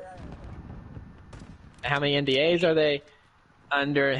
What can they say? What can they not say? I mean, obviously they're not going to say, it's like, yes, we were expecting Modern Warfare 3 they can't give us that information. Can we say, hey, how long did it take to work on this game? It's like, can you give us, can we do that? I don't know. So, I mean, there's some questions like that where we kind of only hypothesize. So, it's like, how long does it take to do a remaster of a 6-hour campaign? Not to mention I'm dead. Not to mention the special bonuses you put in, like adding in new character models, and it's like, is that the bulk of the work? I mean, I don't know. So if it is something that they need to get working on soon, or that they have to start from scratch, like they did with COD 4 and Modern Warfare 2, then when do they get started on it? And is it feasible that it could be released a year from now? Next fall. It could be a fall. Could it come out with? Maybe, but then that raises the question of what's the next Call of Duty going to be after the one that comes out this year? Is that one going to be a sequel to this Modern Warfare? It'd be kind of weird to maybe release. maybe you'd have a similar situation where we don't see the Modern Warfare 3 remaster until this time 2 years from now, because by that time we would have had the Black Ops reboot, and I'm assuming another Modern Warfare 2019 game. That's the sequel to this one. And then do you do a similar thing where it's like, okay, like how we released the Modern Warfare 2 campaign remaster after Modern Warfare 2019 came out. Here's the Modern Warfare 3 campaign remaster after Modern Warfare 2 2021. And it's like, so I mean, so at that, or do we have the new console? So would it be on PS5? And if it's on PS5, do you then re-release the remasters for COD 4 and Modern Warfare 2 in one package with Modern Warfare 3? So that way it's all on one console, and it's not split the two, and the remaster of the trilogy isn't split between two different consoles. So there's a lot to think about here. I mean, I'm really glad that they're remastering these games, but it's not an easy decision of, oh, let's go ahead and remaster this game. There's a lot to consider here, and it's one of those things that's like, are a lot of fans thinking about this? It's like, do some of them maybe expect a remaster tomorrow? It's like, oh, just turn the graphics up. It's like, you can't do that. Yeah, that's not how video game development works or remastering works.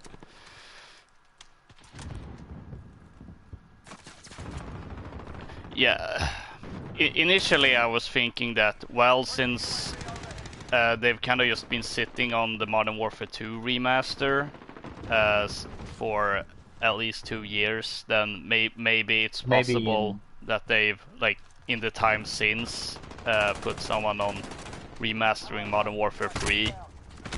But that also begs the question, like, why do that before even releasing Modern Warfare 2 remastered? Right, especially going back to that, and again, this is one of those, because with Modern Warfare 2, I think remastering it is a no-brainer for Activision, because they know it's very popular. Modern Warfare 3 is the one where I would definitely see them going, we're going to gauge interest first. Yeah. To see if people want this, because, like how Modern Warfare 3 is the one that people like the least, which I think is a little unfair. It has its problems for sure, but I think it's a pretty satisfactory ending to the trilogy. I think there's a couple iconic moments from that game in line with the others as well. I mean, Soap's death is a big one. Yeah, Modern Warfare 2 and 3 have some really heartbreaking moments, between Shepard's betrayal and the death of Ghost and Roach, and then Modern Warfare 3 with the death of Soap.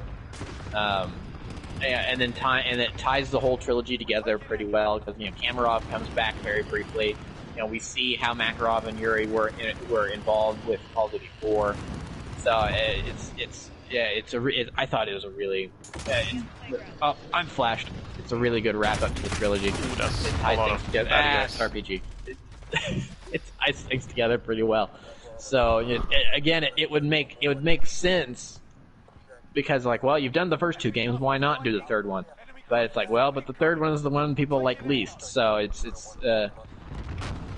I don't know. It's sort of, I kind of see it sort of kind of like how whenever Disney markets Star Wars stuff, they always push the original trilogy and the sequel trilogy, but they only ever talk about the prequels when they have to. And that's like, hey, we've got new Clone Wars stuff coming out here. Remember, you could watch the prequels on Disney Plus. We're saying that kind of quietly, just because the prequels were very much the George Lucas project, and that's the part, and Star Wars not a lot of people like, and so Disney wants to kind of stay away from that just as a marketing thing, which I find weird sometimes. But it's like a lot of the creatives at Lucasfilm still talk about them, so I don't know why you guys can't. Like the other day, they released something. I can't remember what it was for, but like there was but it was some sort of big multimedia promotion campaign ad, and and prequel footage was just conspicuously absent from it. Oh no, I know what it was. It was like National Women's Day or something like that, and they were showing all these strong female characters. Ahsoka was in there, but it was her Rebels version. It was her Rebels outfit in her design, because it's footage from Rebels. I don't think they showed. I could be wrong, but I don't think they showed anything from Clone Wars. They never showed Padme from the prequels. Okay, well, hold on. They did show Luminara Unduli from. They did show Luminara from Clone Wars, so that's Clone Wars footage. But that was like the only thing. I'm not sure they really showed anyone else. I mean, even characters like Bo-Katan were utilizing their Rebels appearance, so they tried to stick as much into the original trilogy and sequel trilogy timeline as much as possible. So it was that was a bad guy. Okay, so it was very conspicuous. It was it was very very obvious what they were trying to do. So I kind of feel like sometimes Modern Warfare 3 is the same way. I'm not sure if any Ward themselves feel the same way about Modern Warfare 3 that Activision does, because if the leaks are to be true, then Village, a Modern Warfare 3 map, is going to be releasing in Season 3. Not sure when. I don't know. It may be even the first. It's a Simtex. It may even be the day the season launches. Who knows? But it is going to be It is going to be out in this season. So I mean that's not the map for Modern Warfare 3 I would choose to remaster, but I don't know. They may have some sort of plan for it that I'm not privy to that it would make sense why that's the one they chose. It's like, what about Dome? What about Underground? What about Overpass? Yeah, there's a lot of other Modern Warfare 3 maps I would choose, but oh gosh, that one guy just jumps out the window, gets annihilated by like 5 people. So, oh, I'm blind. On the flip side, it'll be interesting. For quite a few years after Modern Warfare 3 released, I'm pretty sure it remained the best-selling COD game. So, like, I don't know, community reception would be one thing, but based on the numbers Activision have, they might come to the conclusion that Modern Warfare 3 was the most popular one since, well, oh gosh, it sold the most. I just got white phosphorus. Yeah, we got wiped out. Oh, there were so many of us that got hit there that I just now saw you in the kill feed.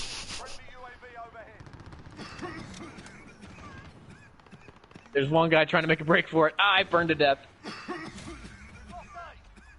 So Modern Warfare 3 was the best-selling Call of Duty game until Black Ops 2 came out, and then Black Ops 2 was the best-selling Call of Duty game until Ghost came out, and then Ghost was it until Black Ops 3 came out, and then I think Black Ops 3 may have been, or no, hold on, it wasn't Black Ops 3, it was Advanced Warfare. Then I think maybe there was a streak there where every year Call of Duty was topping itself, and I think it stopped somewhere around Ghost or Advanced Warfare. Well, yes, that's when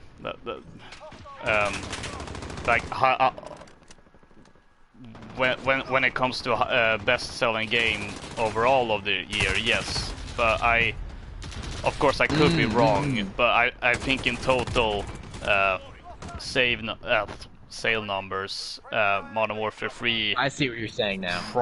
If I recall correctly, remained the best-selling COD game for a good while. Okay, so that I had not considered. That's a very good point. At the very least until maybe Black Ops 3, but I just don't have the numbers for it, because that was like when it comes to call like Ghosts and Advanced Warfare and Infinite Warfare, and I think maybe even World War II, like they weren't that super popular within the community, but they also didn't sell as well as even Modern Warfare 3, which I feel speaks volumes for the reception of those games, even though they were the best-selling games of their years. Well, with the I exception mean, of Ghosts. yeah, at this point, unless like a Red Dead or or a GTA or a Rockstar related game comes out, unless one of those comes out, Call of Duty is going to be the best selling game of the year. Yeah. Like that. And that's those are just a very given. rare and few between. So. Yeah. Hostiles are taking Bravo. Oh, Okay, he's dead. Whoa. Now I'm dead.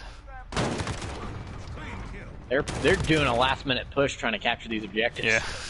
Good on them. I don't think it's going to help them, but hey, I like the effort. At least they're playing the objective. Yep. Friendly sentry gun online. Stand down, lads. They've had enough for one day. And another wrinkle to the whole, when are we going to get a Modern Warfare 3 remaster is if they eventually put in the multiplayer for 2. Yeah. And That's if also... we get the multiplayer for 2, then do we get the multiplayer for 3? And again, there's a lot of people that I think one of the reasons they didn't like Modern Warfare 3 is because they didn't like the multiplayer because it was toned down more compared to 2. Yeah. It was a little more balanced, but overall. But I still really like that multiplayer. I think the Modern Warfare 3 multiplayer is the multiplayer I've put the most time into of the series. It may be tied with the original Black Ops. I can't remember, but I still really like that multiplayer. So I don't know. It's there's lots of questions that we can't answer right now that we can only speculate on. Yeah. Who knows? Maybe in 2 years we'll be able to come back and say, "Hey, the Modern Warfare 3 campaign remaster. Let's talk about it. Yay!" Yeah. It's just a definite wait and see, especially with the ongoing pandemic. Of course, we could all just like speculate, like in terms of how logical it would be, but of course the pandemic like throws a completely different wrench into things. Where, yeah, we just don't know. However, whenever we're getting Modern Warfare 3 remastered, because at least it's safe to say we're getting it. Here is one question I've actually started thinking about. Will they add more CODs after, once they're done with the original Modern Warfare trilogy? That's a good question. There's only really one game that I think would be worth it to remaster, and I think that's the original Black Ops. But again, this comes down to timing of when would this happen. At this point, I think it wouldn't be until the next gen until we would actually get a remaster of it. But I don't think it would be worth it to. Oh, I just threw a throwing knife at a IAV. Yeah, that's kind of the same conclusion I came to when I started thinking about it, because the thing with Modern Warfare is that it's very much synonymous with COD just in general. I mean, just the fact that Modern Warfare is easily the high point of the entire franchise. I mean, that's like, that goes without saying. Now, of course, we say this, but there are others that would disagree with us. That is true, but at least I can look at the sales Treyarch numbers. fanboys are really upset right now. Oh yeah. I'm basing this on the general community reception of each respective games when they were released, and the nostalgia for it, and the sales numbers. So I've, like Modern Warfare, I think without a question, like from a more objective way to look at things, so to speak, is like the definitive part of Call of Duty. To make things better for any potential Treyarch fanboys, the original Black Ops is very close, I will say. Well, actually, Black Ops 2, I think as well. That one I've seen being said to be Treyarch's Modern Warfare 2 in a way which I don't necessarily agree, because multiplayer played such a big part of that, and the multiplayer just wasn't good. I didn't think that was like at the height of, I'm going to do a 360 no scope, montage on YouTube with the Doritos and the marijuana leaves spinning around, and in a free version of Sony Vegas. That was, it started with Modern Warfare 2, yes, but Black Ops 2 was where it really got out of hand. And and that just was such a problem. I thought that whoop, taking fire. Where are we taking fire from? The other rooftop. So that was such a big problem with that game. I thought that I liked the campaign. The campaign was fun, especially with the multiple choices and stuff. What the heck?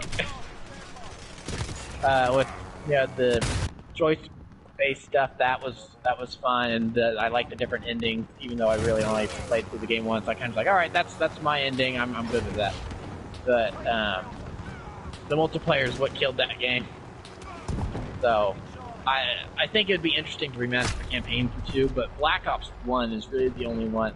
Because also, Black Ops 1 is probably has the most self-contained story as well. So so it would be easier to release that one on its own and not redo any of the other Black Ops games, because, well, you can't remaster the campaign for Black Ops 4, can you?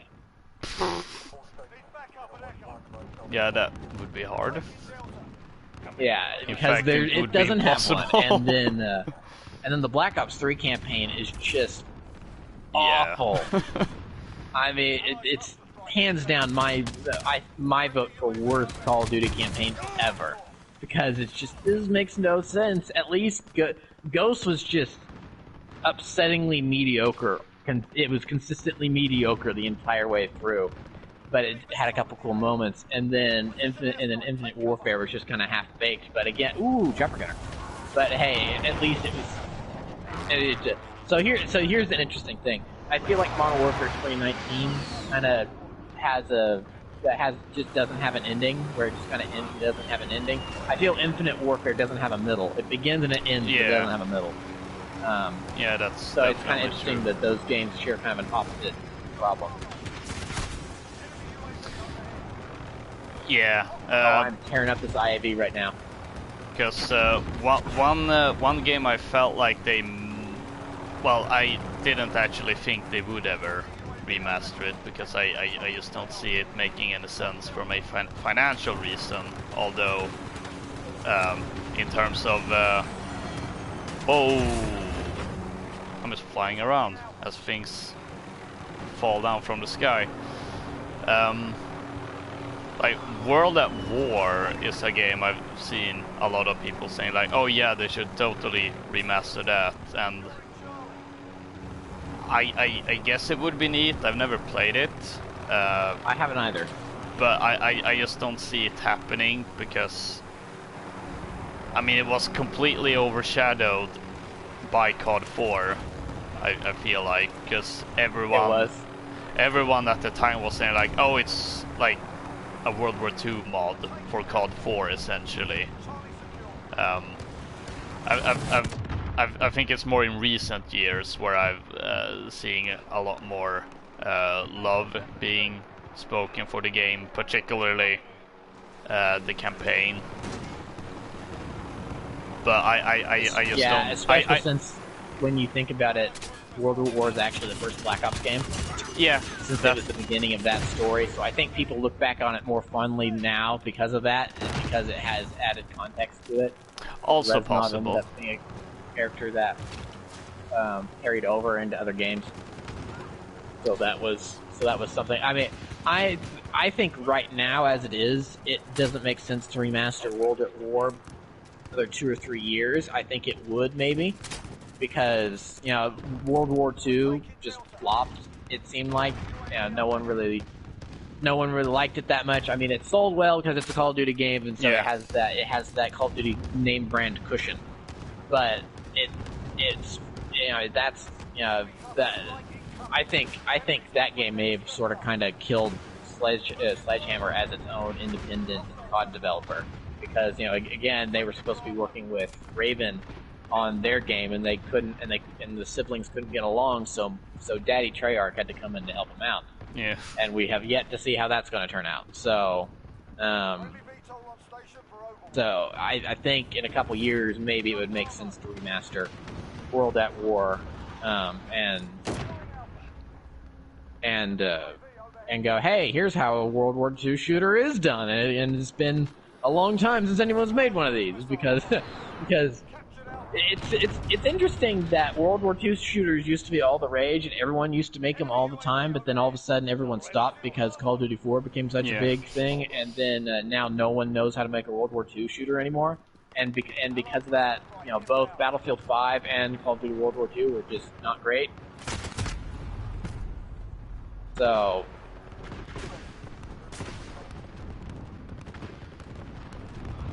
Yeah. Okay, what's going on up here?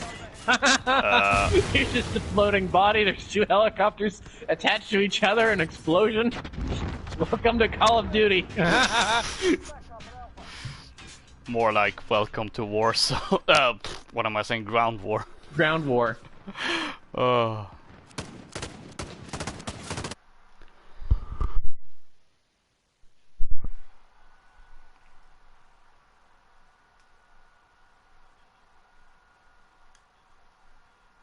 It's again. I mean, who knows? Maybe they get the Modern Warfare trilogy done, then they stop. Maybe they just stop, because I don't know what the. I mean, people have said it online. It's like, oh, I would totally buy remastered versions of the campaign for the Modern Warfare trilogy and stuff like that. Yeah, because these are games that people really like, so it makes sense to if the customer's always right. If you have people that saying, "Well, buy this thing," then maybe consider and give them this thing to buy. But I wonder when the original idea came out to remaster COD 4. Was it? I mean, were they looking at Infinite Warfare and they just weren't confident in it, and how far in development was that? Because, as we talked about, the COD 4 remaster was so good, it was not this thing that they decided to do last minute where they just touched up the textures. I mean, it was a complete graphical overhaul. They added in new animations, and Javelin. So it's so it was not a light decision. So when did they make that decision to actually start the remaster process? And did they make that decision to start the remaster process because they knew that Infinite Warfare was in trouble? Was that the decision behind it? And so what was the decision that they had behind remastering Modern Warfare 2? Is it because it's like, well, the Call of Duty 4 remaster did so well, then we should go ahead and do Modern Warfare 2? Or was it, maybe we should have this as a backup just in case Modern Warfare 2015 flops, and we can bank on nostalgia and more than we already are. Shoot the pilot and the other chopper. Come on, go. Reload. So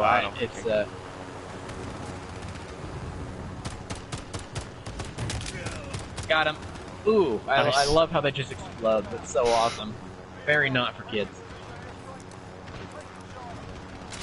So you'd have to think that they're probably asking similar questions for any other remaster they do now. Yep.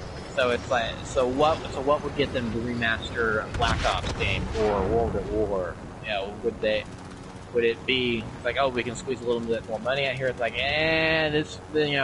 Call of Duty 2025 is looking kind of iffy. Treyarch's dropping the ball again. Let's get Raven to remaster this game so we can salvage this the way we salvaged Infinite Warfare.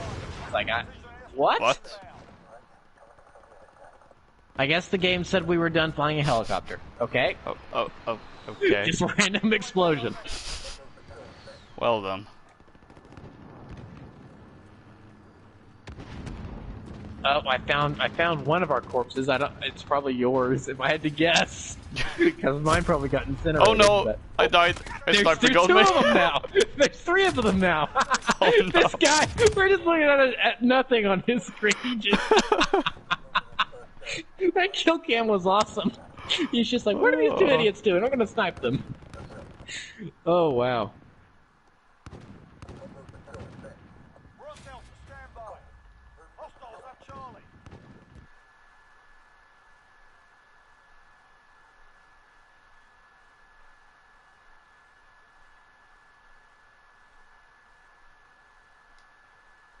Yeah. They've been nice little treats, but I don't know. If I have to wake up one day and I see on the front page of IGN in 10 years that they're remastering Advanced Warfare, it's like, okay, these guys, you know, Yeah. they're way too over reliant on this. That's a game that I don't think should ever, you know. Again, I haven't played it. I mean, that's one of those things. Like, if it's in a flash sale and it's $10, I'll buy it to play the campaign. But only that, because it's I don't know. No matter how bad, you know, it can't be Black Ops 3. It can't be Black Ops 3 level of bad. As someone who has played Advanced Warfare, it's definitely better than Black Ops 3's campaign, and it's totally worth $10. Okay, that's good to hear. So if I see it in a flash sale, then maybe I'll do that. But yeah, as long as the campaign isn't Black Ops 3, I think I'll have a fun time with a Call of Duty campaign, just because it's something at least. You know, we gripe and complain about the different studios and how there's this up and down in quality of the games, but I've always said this, at its core, Call of Duty at its core is a good game. It's just things that they add or take away from that make it then change that a little bit. So yeah. Like in terms of future remasters, as we said, like the original Black Ops, like I could 100% see that potentially being remastered. Maybe Black Ops 2 as well, but I think after that, probably not. Of course, it's maybe potentially too early to say, considering, well, like, I mean, everything released after Black Ops 2 was put on this generation of consoles, and bad. And that fact is probably the more likely, because I mean, like, let's take a look at Final Fantasy, for instance. There's a reason why they're remaking Final Fantasy 7 as opposed to Final Fantasy 6. Yeah. Oh, there's a passenger. There's a passenger in that car. Ah. Oh, and there's a guy right next to me. I'm an idiot. Got smashed into. Oh. Oh gosh. It was funny. I'm not sure you saw, but I was having a conversation in the TTV patron chat on Discord about on Monday when the MW2 remaster leaked.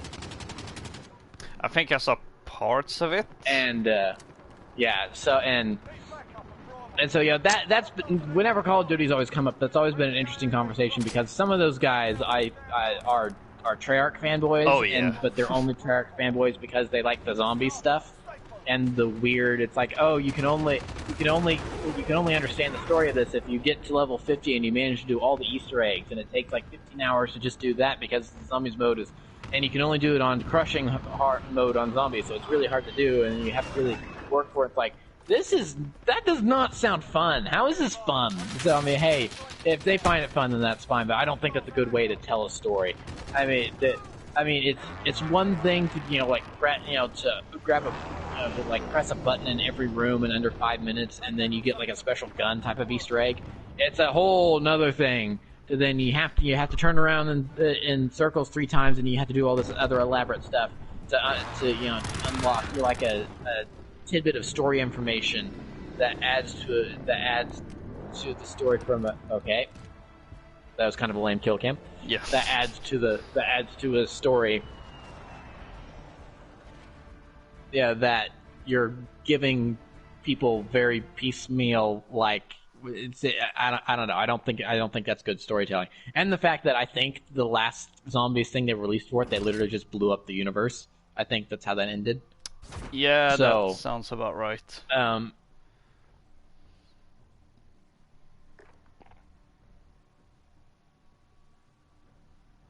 So so yeah, it's interesting talking with those guys because they have a very different opinion on what Call of Duty is, where they only look at like one teeny tiny little thing, and I kind of look at a broad spectrum of the game as a whole.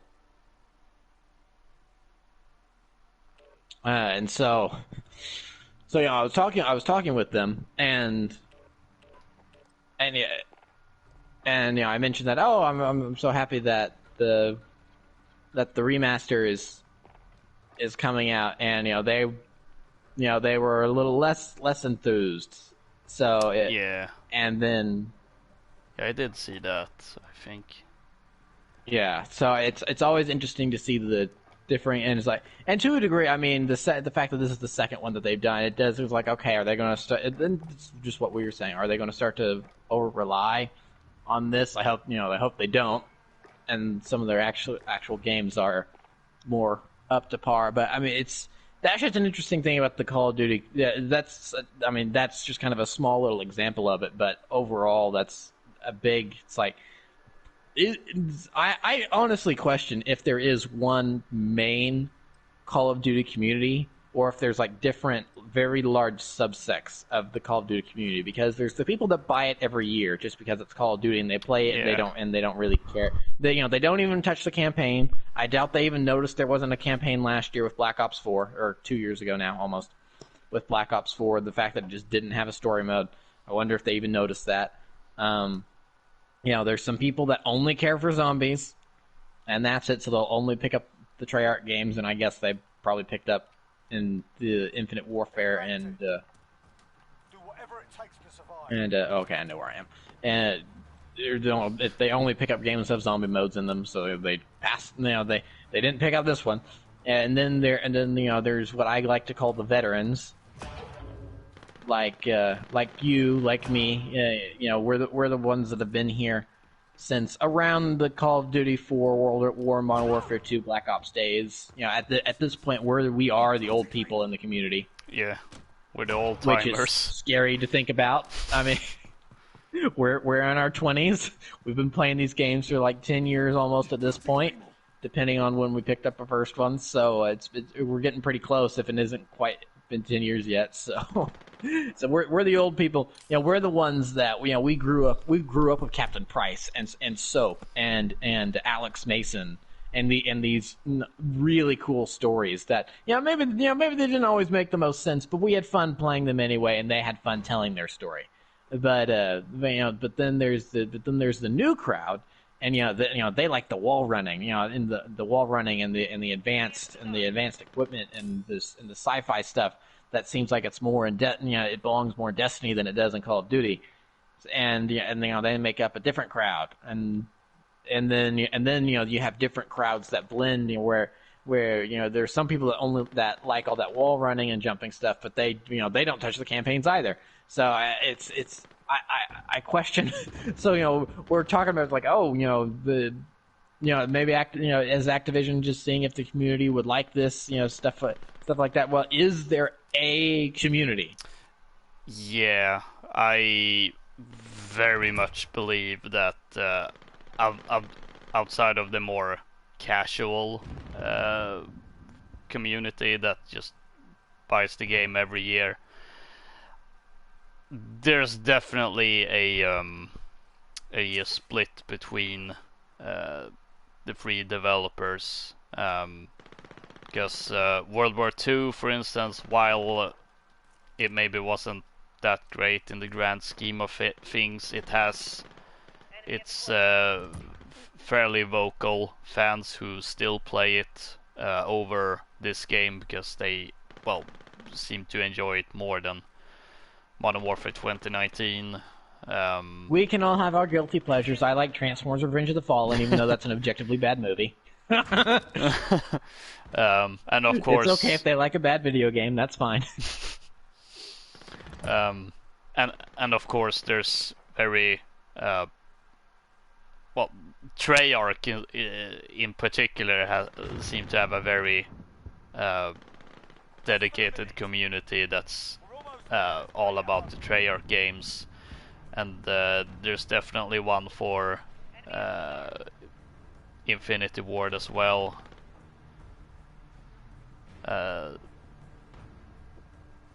And I wonder if maybe that's why there's this constant of, oh, this game sucks every year. Because it's... And you know, those are the people that just don't like the franchise at all. Yeah.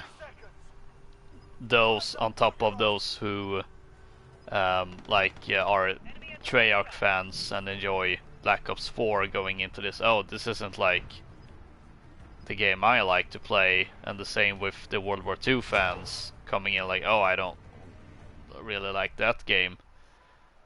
And even with Infinity Ward, considering they have Modern Warfare, Ghosts, and Infinite Warfare, I'm sure there are people who are fans of Ghosts or Infinite Warfare, or maybe even the original Modern Warfare trilogy, playing this game being like, this isn't the game I like to play, like this isn't as good as the thing I like.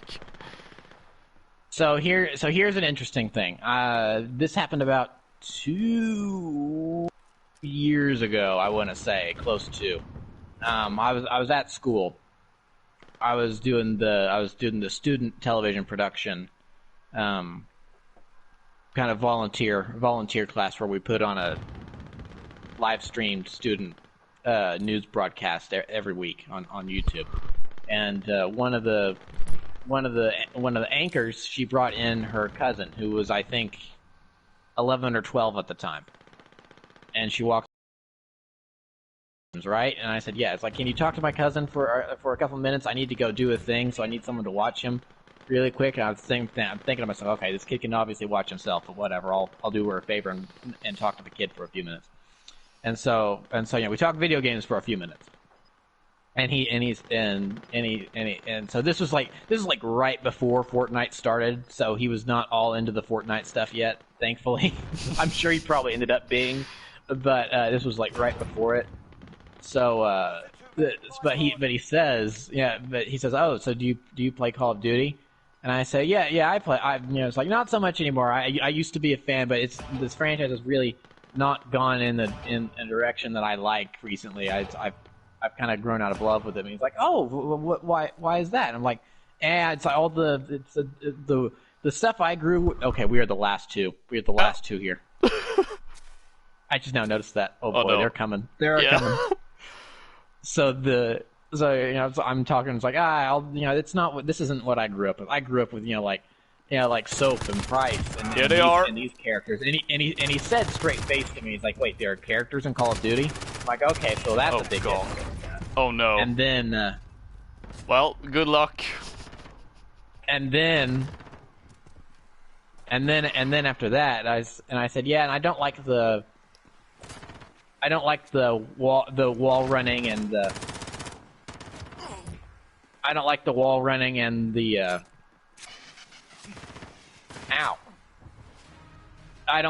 running and all the future tech and stuff. I mean, that's not what Call of Duty. That's not what I grew up. That's not what Call of Duty is. And he says, yeah, and to a degree, I am wrong. That is a different facet of Call of Duty. It's not maybe the one I enjoy, but that is part of what Call of Duty is now. That's part of its identity, which I may think that's unfortunate, but it is what it is. And so he says, "Well, the ones with the wall running and stuff are the best games in the series." I'm like, "No," and it's I'm just restraining myself, make sure not to laugh in his face because that'd be rude. He's a kid; he doesn't know any better. but um, but I go, it's like, oh, why do you think they're the best in the? Because I was honestly genuinely curious, where do people get some of the that opinion? And so I said, what makes you think that they're the best in the series?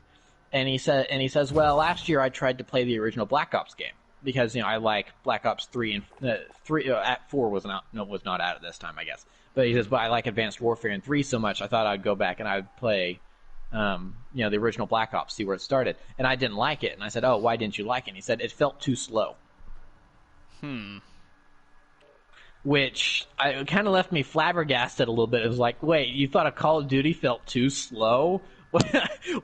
Well, it's like, if anything, one of the complaints from gamers over the years is that it's like the endless battle between Call of Duty and Battlefield is that or Rainbow Six to a degree is that Call of Duty feels too fast.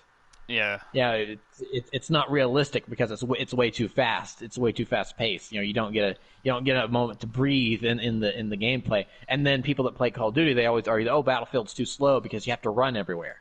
You have to run halfway across the map and maybe get a tank, maybe not, maybe run, and by the time you reach the objective, you're dead and you have to wait 2 minutes to respawn, which is a gross exaggeration, but it is what it is. So it's interesting to hear that opinion, and it's like, well, yeah, we are the old people at this point because the Call of Duty games we grew up with that were called too fast. This kid now thinks they're too slow. That's I think that's kind of funny to see the different perspectives on all that. Yeah, I can definitely see someone who plays Black Ops 3 and I'm like, oh, I wonder about the older games and playing the first one. I can see them thinking, oh, this is way too slow for my liking. Also, I can't believe I'm back where I started.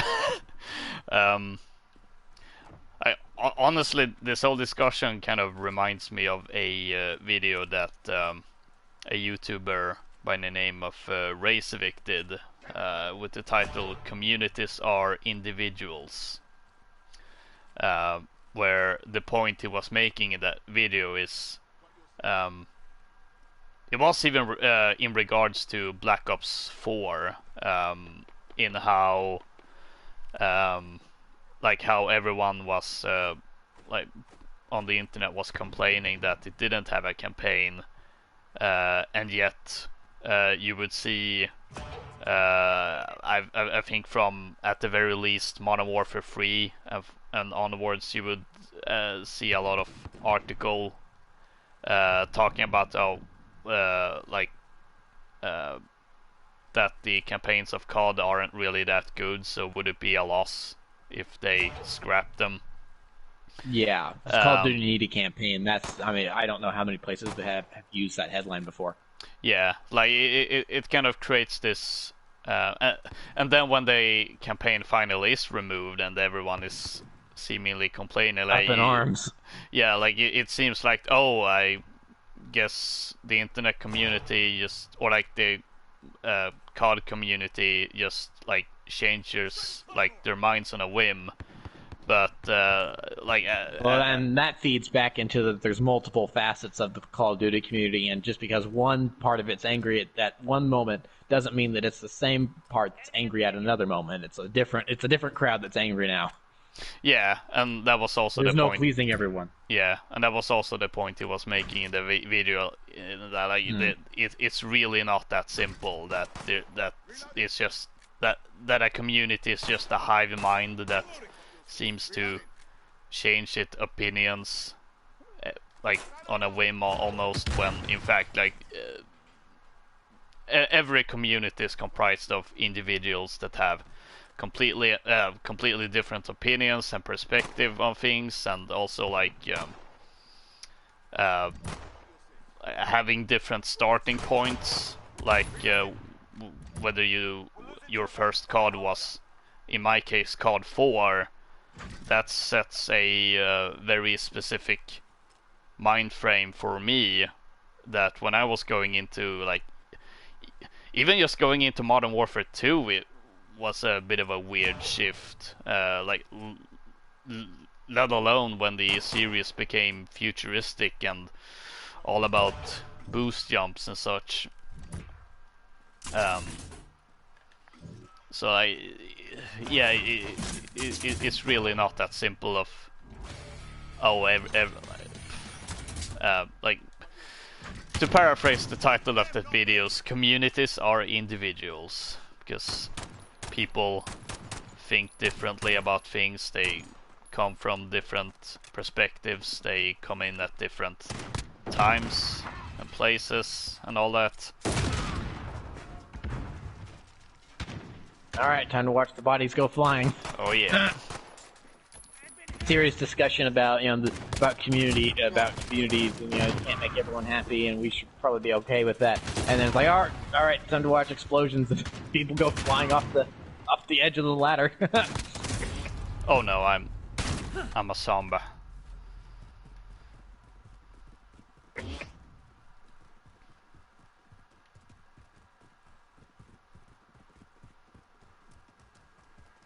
Enemy at the destroyed building.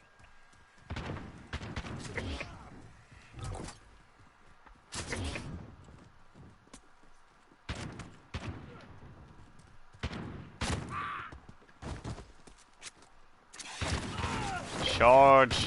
You can't stop all of us. Oh no, I'm getting assassinated! No! Oh, assassinated, even uninfected. He snuck up behind me.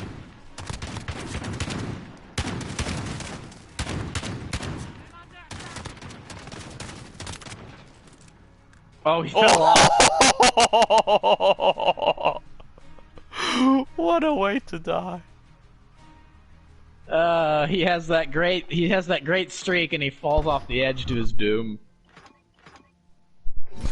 Yeah.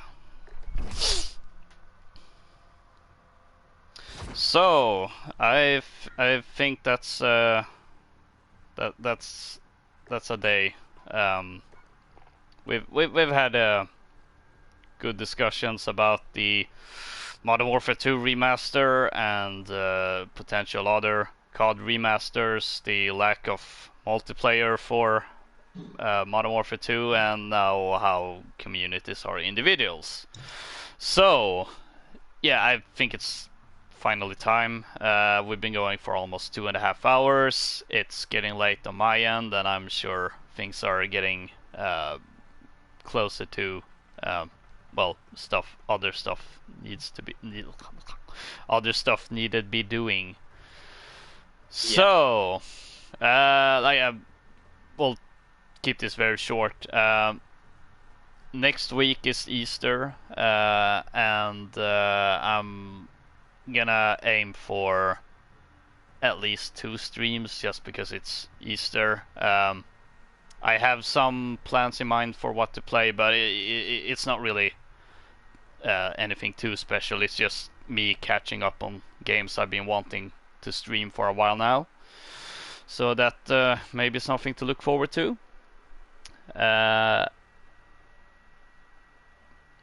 Don't forget to rate, comment, subscribe, all that great stuff. You can also follow me on Twitter at LokaCola. A link, I believe, is in the description down below. And of course, I've been joined by Prentice1215. Goodbye. And yeah, we'll see you next time. Bye.